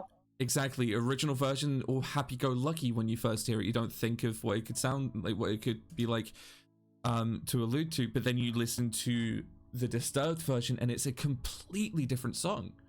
And that could just be because of the way that we think on a daily basis, but that could also just be the way that it was intended to sound. The guy's voice when singing it, the way that the song's done, every single part of it. And again, we were talking about even the video. Earlier. Exactly. Like, the video is, every single thing in there is a trigger to someone or another in some way that has coped with, lived with, survived with, whatever phrase you want to use it, but has been around the mental health side of life, if that's the best way of putting it. It's a very kind of, they're very personal songs, even if they're ones out to everyone. Like, it will always be I a also very prefer the personal cover. thing. Agreed, I do. Your kid's got damn good taste, Pig. That's because she's your kid, she knows. Alright. I mean, sorry, a little tidbit for Zombie is what a lot of people didn't know is that when Bad Wolf started doing the cover of Zombie, they actually had the lead singer from the Cranberries. Yeah, she was there collaborating on it. she passed away before she was finished. Yeah. Because if you watch then the they video, decided to release it anyway as a tribute. Yeah. Yeah, they mentioned it. Yeah, and then they also donated. They donated a lot of the proceeds from the money that they got from the track to her children to cover, like, to put towards her funeral cover. Yeah. Like, it's one of the best things. I loved that when I read that story. I was like, that's one of the most amazing things that you can read, especially in the music industry today. Another thing that touched me as well was the way that Stan Lee's speech came back out as well after he had died. Yeah, I mean, if you go through that, like The Ultimate Warrior, if you're a wrestling fan, his speech literally the day before he died. There's so many people out there that whether that before they've died, it's almost as if they know something's going to happen because they've come out with very, very potent speeches, very emotional speeches. It raises questions because he looked like he was perfect health, so it does raise questions. Did he have bad mental health at the time? You do wonder, because again, going back to Robin Williams, you did not know that guy was suffering with depression and all that. Like, we just knew that it was what was it? Was it either Alzheimer's or Parkinson's? One of the two that led him to take his own life. I can't remember who it was, but wasn't there a WWE wrestler as well who committed suicide due to depression? Sean O'Hare, I believe. Yeah. Be wrong on that one. I mean, correct me if I'm wrong somewhere there. I mean, if we are wrong, Pig will probably correct us on it, or Pig doesn't do someone will. So I think at this point, we're gonna move on to a slightly more lighthearted thing before we come to an end, because you forgot your shameless plug to try and get the McDonald's sponsorship. Yeah, we're not doing that this time around. This is a serious one. Ignore that one. So unless there's anything you just guys for want to touch coping on before the end. mechanisms. Yes. Oh, yeah. Yeah, bitches. My coping mechanisms matter. This is true. Of course you matter, Malice. While music is very important, I don't know if you guys saw it, but Tricky shared something that's very personal for her in the chat. I did see that. It can also be something horrific and something that's terrible and something that a lot of people are afraid to touch again, especially if it's music that played during horrific events, like songs that played during a funeral for a loved one, da da da da. Mm-hmm. It's important to be gentle with yourself, to Yeah. try music and find stuff that doesn't impact you the wrong way. Because of borderline, I struggle greatly with emotional regularity. So one of my better coping mechanisms that I kind of sort of learned through DBT therapy, shut up, blah, blah, it's great, it's the best. Anybody who has borderline will understand why I'm so bitter about it being like an actual good tool. I have a mood journal, and it has a list of movies, of songs, of TV shows, everything that impacts me negatively, impacts me positively. It has different instances for every emotional that every emotional thing that I've felt, and me comparing it to other times and trying to find a base trigger and a root cause and ways to combat it. So every time the list gets a little bit bigger or a little bit smaller, but it helps me to understand and to like get back to a level place. Emotional regularity is so important. I kind of understand that because there's one song that I cannot listen to this day. I mean, I had this friend from basically primary school and secondary school. This guy was basically my rock. I was, even during my darkest times, even while I was getting picked on, this guy stood by me. He taught me how to defend myself. I mean, once he had got into help me defend myself and taught me how to defend myself, I mean, I was one of the most feared kids in school because I learned how to use my rage, and trust me, it was not a pretty sight. But yeah, he helped me through thick and thin. And when we left school, he got himself heavy into drugs and basically died through an overdose. And at his funeral, Airplanes was one of the songs that played at his funeral. And to this day, I cannot listen to that song without it triggering rage in myself, at myself, because I feel like I could have done more. Sadness because of the fact that he is gone. It does trigger a range of emotions, and it is very hard. Another one is, I know a lot of Americans will sympathize with me, is DJ Sammy Heaven. That was never to do with 9/11 to begin with, but after 9/11 happened, that song seemed to have just gotten associated with it, and it is a very upsetting thing. Yeah, the Twin Towers were attacked. Yeah, a lot of people died, and yes, I'm in the UK, but it still touches me because of the fact that so many people lost so much that day, and it's another song that I just can't listen to because it triggers emotion in me. I totally get that, because I still can't listen to the 3 songs that were played at my granddad's funeral. Surprisingly, a year ago Wednesday. I won't lie, that's the reason why I wasn't around on the stream the day that I said I was going to be. That's the sort of thing that will always affect someone pretty easily, and it's not an easy thing to cope with. Like, just trying to cope with life from day to day is never going to be easy when you have a lot of problems. And it's not easy normally, but exactly, with, like if you're mental health, it's a lot harder. Exactly, if you're living with something on the mental health spectrum, from the smallest to what could be considered the biggest issue, you are never ever gonna have a day where you can sit there and say that everything's going fine. You could be the healthiest person in the world, but something's gonna go wrong. And if something And does go something I wrong, want to bring up as well is, yeah, like Marla said, people will tell you all the time it's gonna be fine, and yeah, it is triggering. But please, please, please, folks, don't give a backhand to somebody if they say it to you. They're just trying to be nice, and they obviously, in a way, they probably do understand where you're coming from, because everyone does suffer from mental health. Mm-hmm. Yeah, a lot of people are that suppressed or are that attuned to it that they don't show it, or they are somebody who hasn't got it. But don't And backhand them just because they see it. They're just trying to help more you. than that, more than Hell, that, if you know somebody it's a really Go ahead, Mel. sorry. It's a really sad fact that not everybody is going to have the tools to help you that you need them to have. It's that simple. All they can do is Exactly. offer what they have.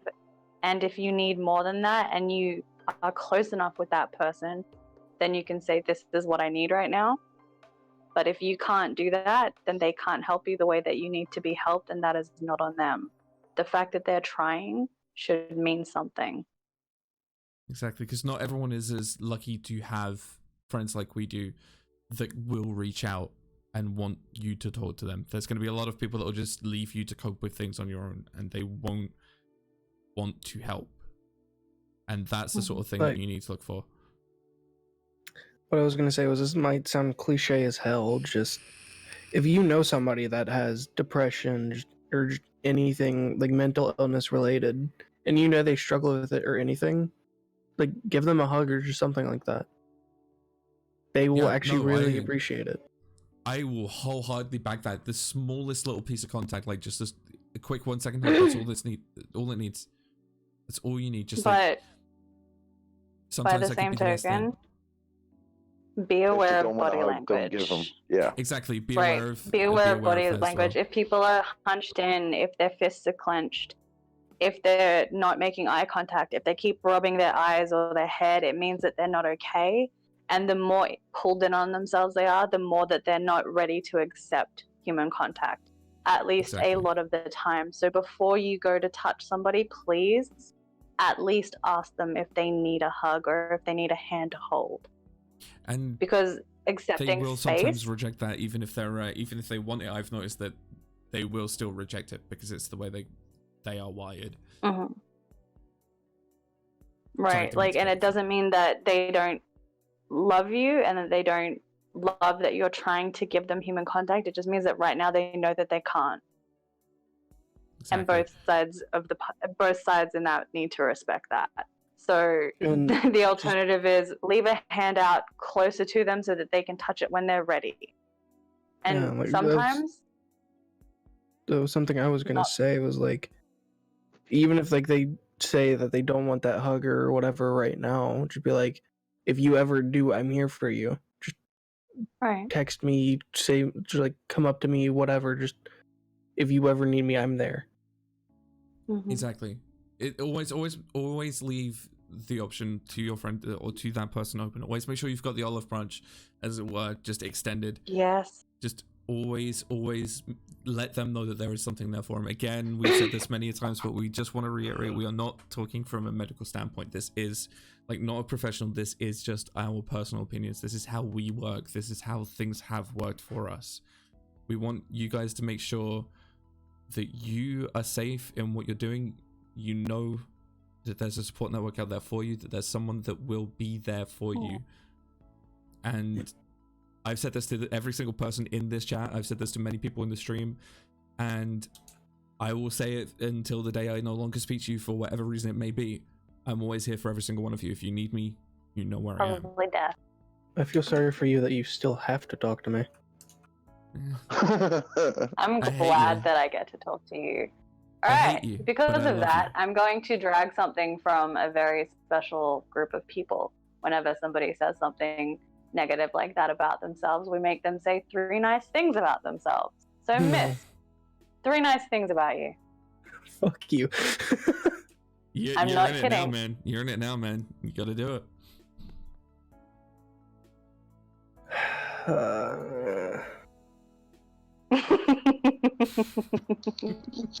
Don't put me on the spot like this, bitch. I know, it's terrible, isn't it? Imagine how I thankful she felt the took- first time. Just be thankful she doesn't make you say 10 things, because I don't think there is that many. Exactly, I was gonna say. And because of my OCD, accepting that 3 is difficult and not making everybody go to 5 is a huge concession for me. Honestly, if it was an even number, I'd be happy. Because this is killing my OCD, making it 3. Okay. 2 or 4 would have been perfect. 2 or 4 would have been perfect. Either or. Oh, we're going to circle back around to one that I missed. We're going to make sure that you say that before we leave. We are. I do want to, we might do that one in the post show, so if you guys want to stick around for the post show afterwards, or if you're listening to this on YouTube and you are interested in the pre and post shows, the links will be down in the description, so you can come and listen to this as we do it live. I much prefer doing these things live now, because we get to interact with you guys. Listening back to something on YouTube means that, you know, you can skip through the parts that you find boring or dull or something like that, and you could miss some of the important conversation. You're not getting involved. So every time Jay speaks, you can skip past it. Exactly, you can skip Just past put my like voice little every like time. timer stamps for like when specific of us speak, like put mine in purple. If I had the knowledge of how to do that, I would be doing that, don't worry. That would I don't be incredible. know YouTube well enough, but that would be amazing. But one of the most important things before we do start winding down, because I did not realize we've been going for over 2 hours. This is the longest podcast we've done, and for good reason. It's been on good subjects, and I'm happy that we're going as long as we are. I think personally we should keep Mist on the spot. You're gonna be telling us that either before we end the stream or before we end the podcast, but I want to say a massive thank you to every single person who has stopped by through this since you've been, like, with you sharing your stories, allowing us to share ours, sticking with us during the bits that you may find dull, or sticking for us the bits that you may have not wanted to listen to or anything like that. To everyone that has joined us in and out, to everyone who's joined us through social media, to everyone who's literally been here in some form or another, you guys are absolutely brilliant.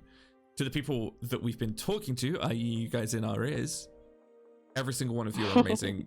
Malice, Dan, Mist, I may insult you guys all the time, but I fucking love you guys, and thank you for doing this with us. It's been greatly appreciated. No problem at all, man.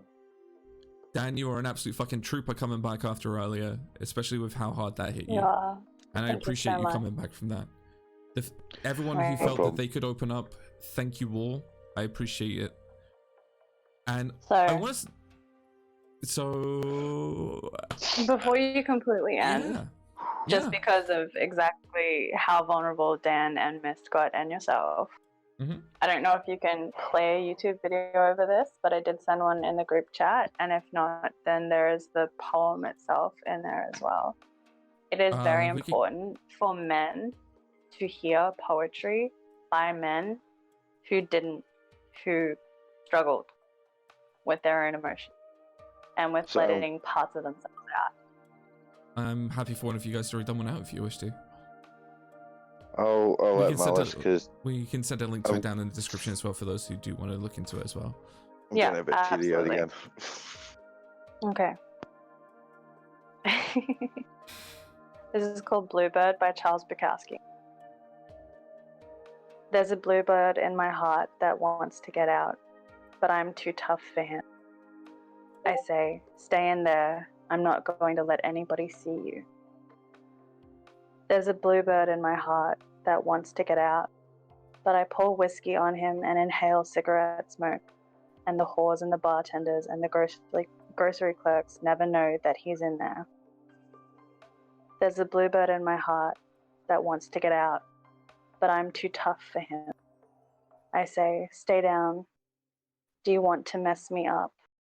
You want to screw up the work? You want to blow my book sales in Europe? There's a bluebird in my heart that wants to get out, but I'm too clever. I only let him out at night sometime, when everyone's asleep. I say, I know that you're there, so don't be sad. Then I put him back, but he's still singing a little in there. I haven't quite let him die. And we sleep together like that with our secret pact. And it's nice enough to make a man weep. But I don't weep. Do you?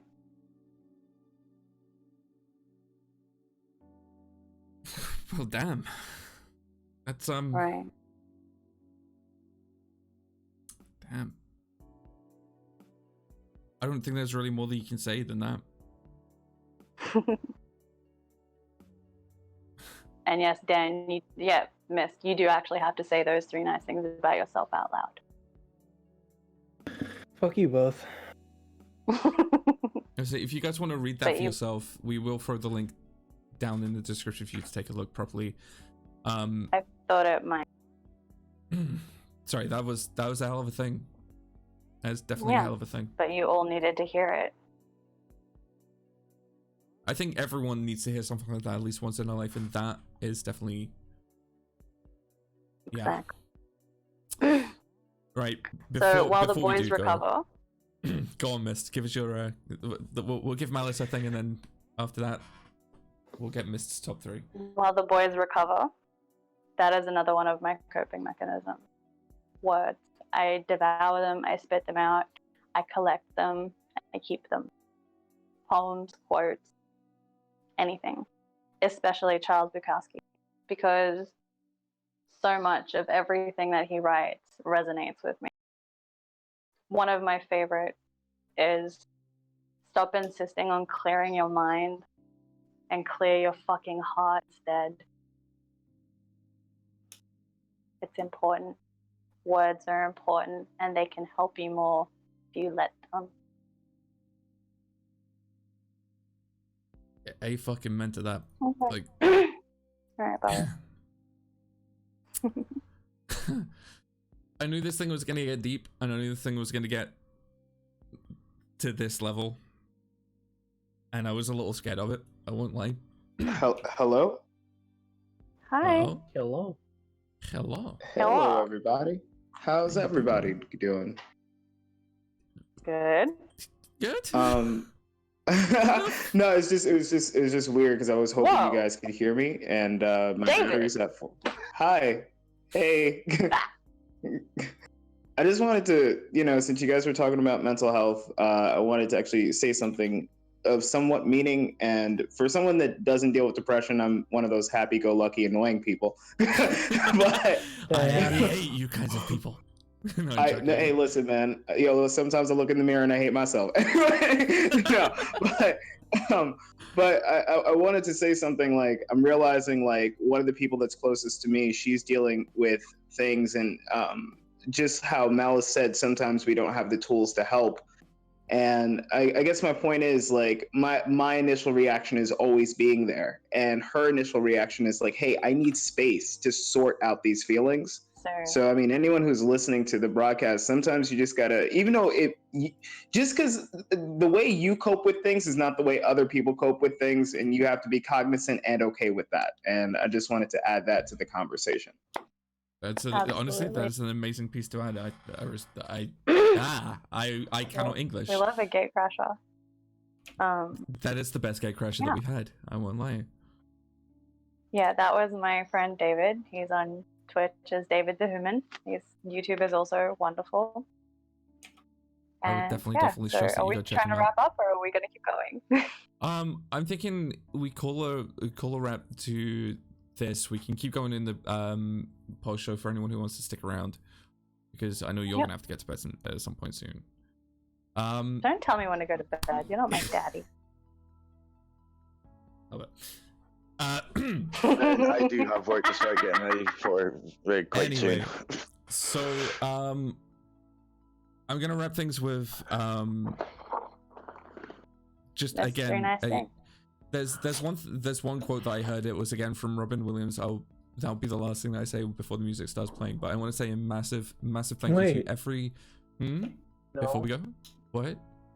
Miss very nice things. Yeah. Oh yes, Miss. I was getting to that actually. If you let me finish, I was gonna say a massive thank you to everyone for sticking around and listening, and everyone who's been in and out, and everything that we said before. You always need something good to end on, especially with a subject like this. So, Mist 3 things will be that good thing. So Mist, please Oh. take it away. They'll be better than pigs, at least. The one that we can't see you, that we can't mute Thank you, sorry, that we can everybody. mute you and we can't hear you. Go for it. God damn it, I was tabbed in game. Thank you, everybody. So first of all, fuck you to Malice. No regard. Let's see. One, I like my height. I'm 6'1", taller than pretty much everybody in my family.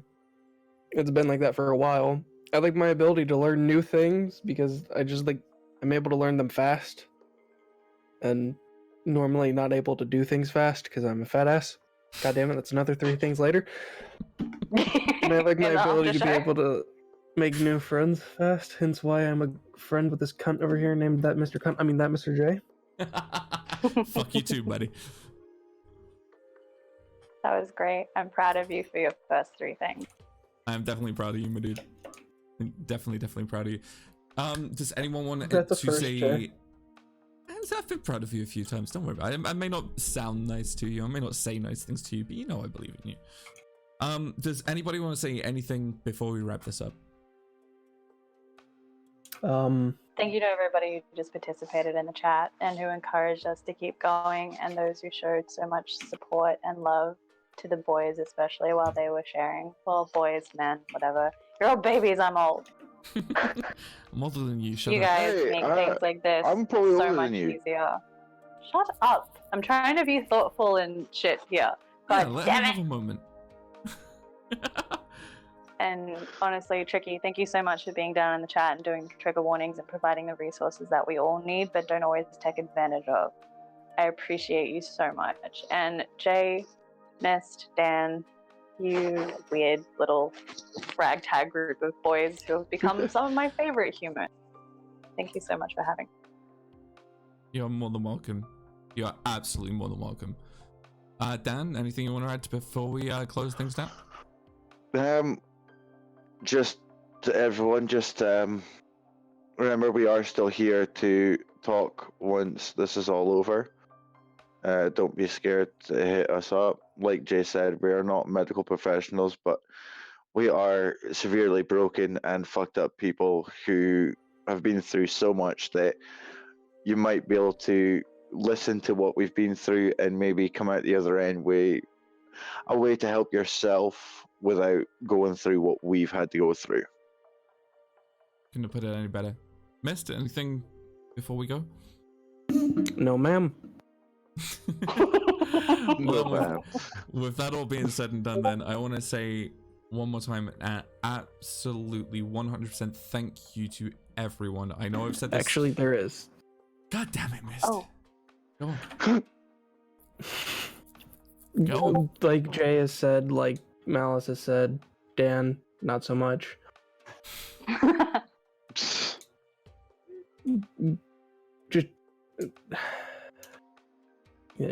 fuck you guys. Gentle breath. We all do our own things. Follow us. We'll also be there to help. Try to do things with entertainment. Jay will try and be entertaining. We Oh. do promise that. I'll do my And best. one last I mean- thing. Sorry, can you stop calling Go this? for it. Go ahead. No, I go don't for know. I was adding on to what Dan said about trying. it. Dear Adam. I think I speak for all of us here in this podcast right now, right, chat, when we say we love you all for your support. We love you all for being here today. And we absolutely love you all for being a part of our lives.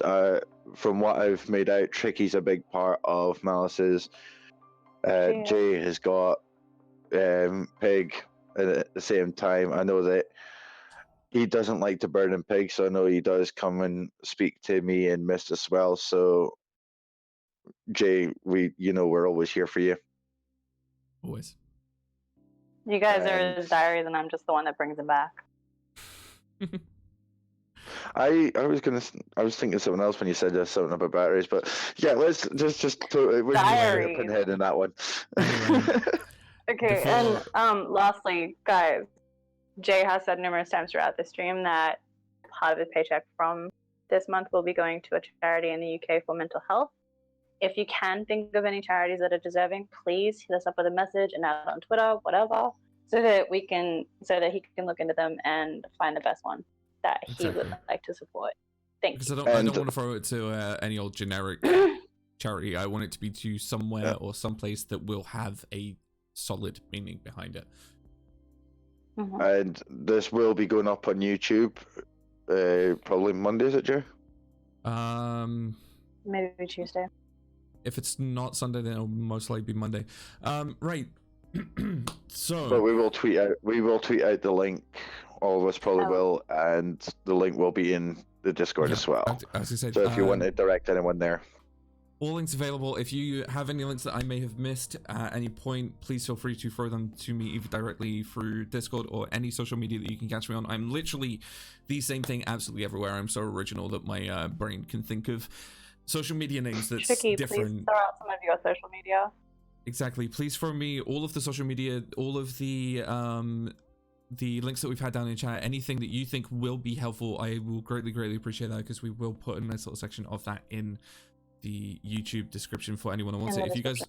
If you guys want to follow us on YouTube so you can listen back to this again at some point, you can find me at that Mr. J, where we'll get the URL custom when we get the 100 subs. And a really cool thing is we'll get Elite in to sing you that custom little song if you're a subscriber number 100. I want to say again, for the 9 millionth time since we've done this in the past 2.5 hours, thank you to everyone who's been here. Dan, Malice, Mist, thank every single one of you for stopping by. I wanted to do this for so long because I knew it would be so good, and I don't think I could have chosen a better group of people to do this with. To everyone of you guys exactly, Malice, you've helped you've helped push this through so much. You've helped keep us on track, and you know I love and appreciate you no matter what. But for helping me out with this one as well, it's an added layer there. Again, I would give you all the one single piece of advice that I can give you from my personal experience. If you have someone to talk to, please use that resource. That will be the most important thing in your day. If you don't, find one of your local charities, find a website, find someone who you can get in contact with that will be able to help you, because the first step is seeking help. The second step is doing something. If you can make a very, very, very small change in your life, in your day-to-day life, in the smallest way, then that's the first step to getting better. I know all of us need to do it, and I know there's nothing wrong with you no matter how you are mentally wired. You are your own unique person. Don't let the fact that you have bad days be a downer. You are absolutely amazing as you are. And for knowing you and for knowing about you, that's the best thing that anyone can ask for. So You're beautiful in every single way. I want to leave you with Did we get the 100th follow? that was meant to be elite and way to fuck up my nice little emotional moment. Thank you so much. And I'm joking. I want to leave you all with a quote as we play the music towards the end. I heard it when I was listening to Robin Williams on Broadway from the mid to late 80s, possibly 90s. And he quoted Lord Buckley. I know it's a very weird person to hear from, but there was an old crazy dude who used to live a long time ago. His name was Lord Buckley. And he said the people are kind of like flowers. And it's been a pleasure walking through your garden. My love goes with you. Thank you for listening. It's been the Off the Script. I'll catch you all next time.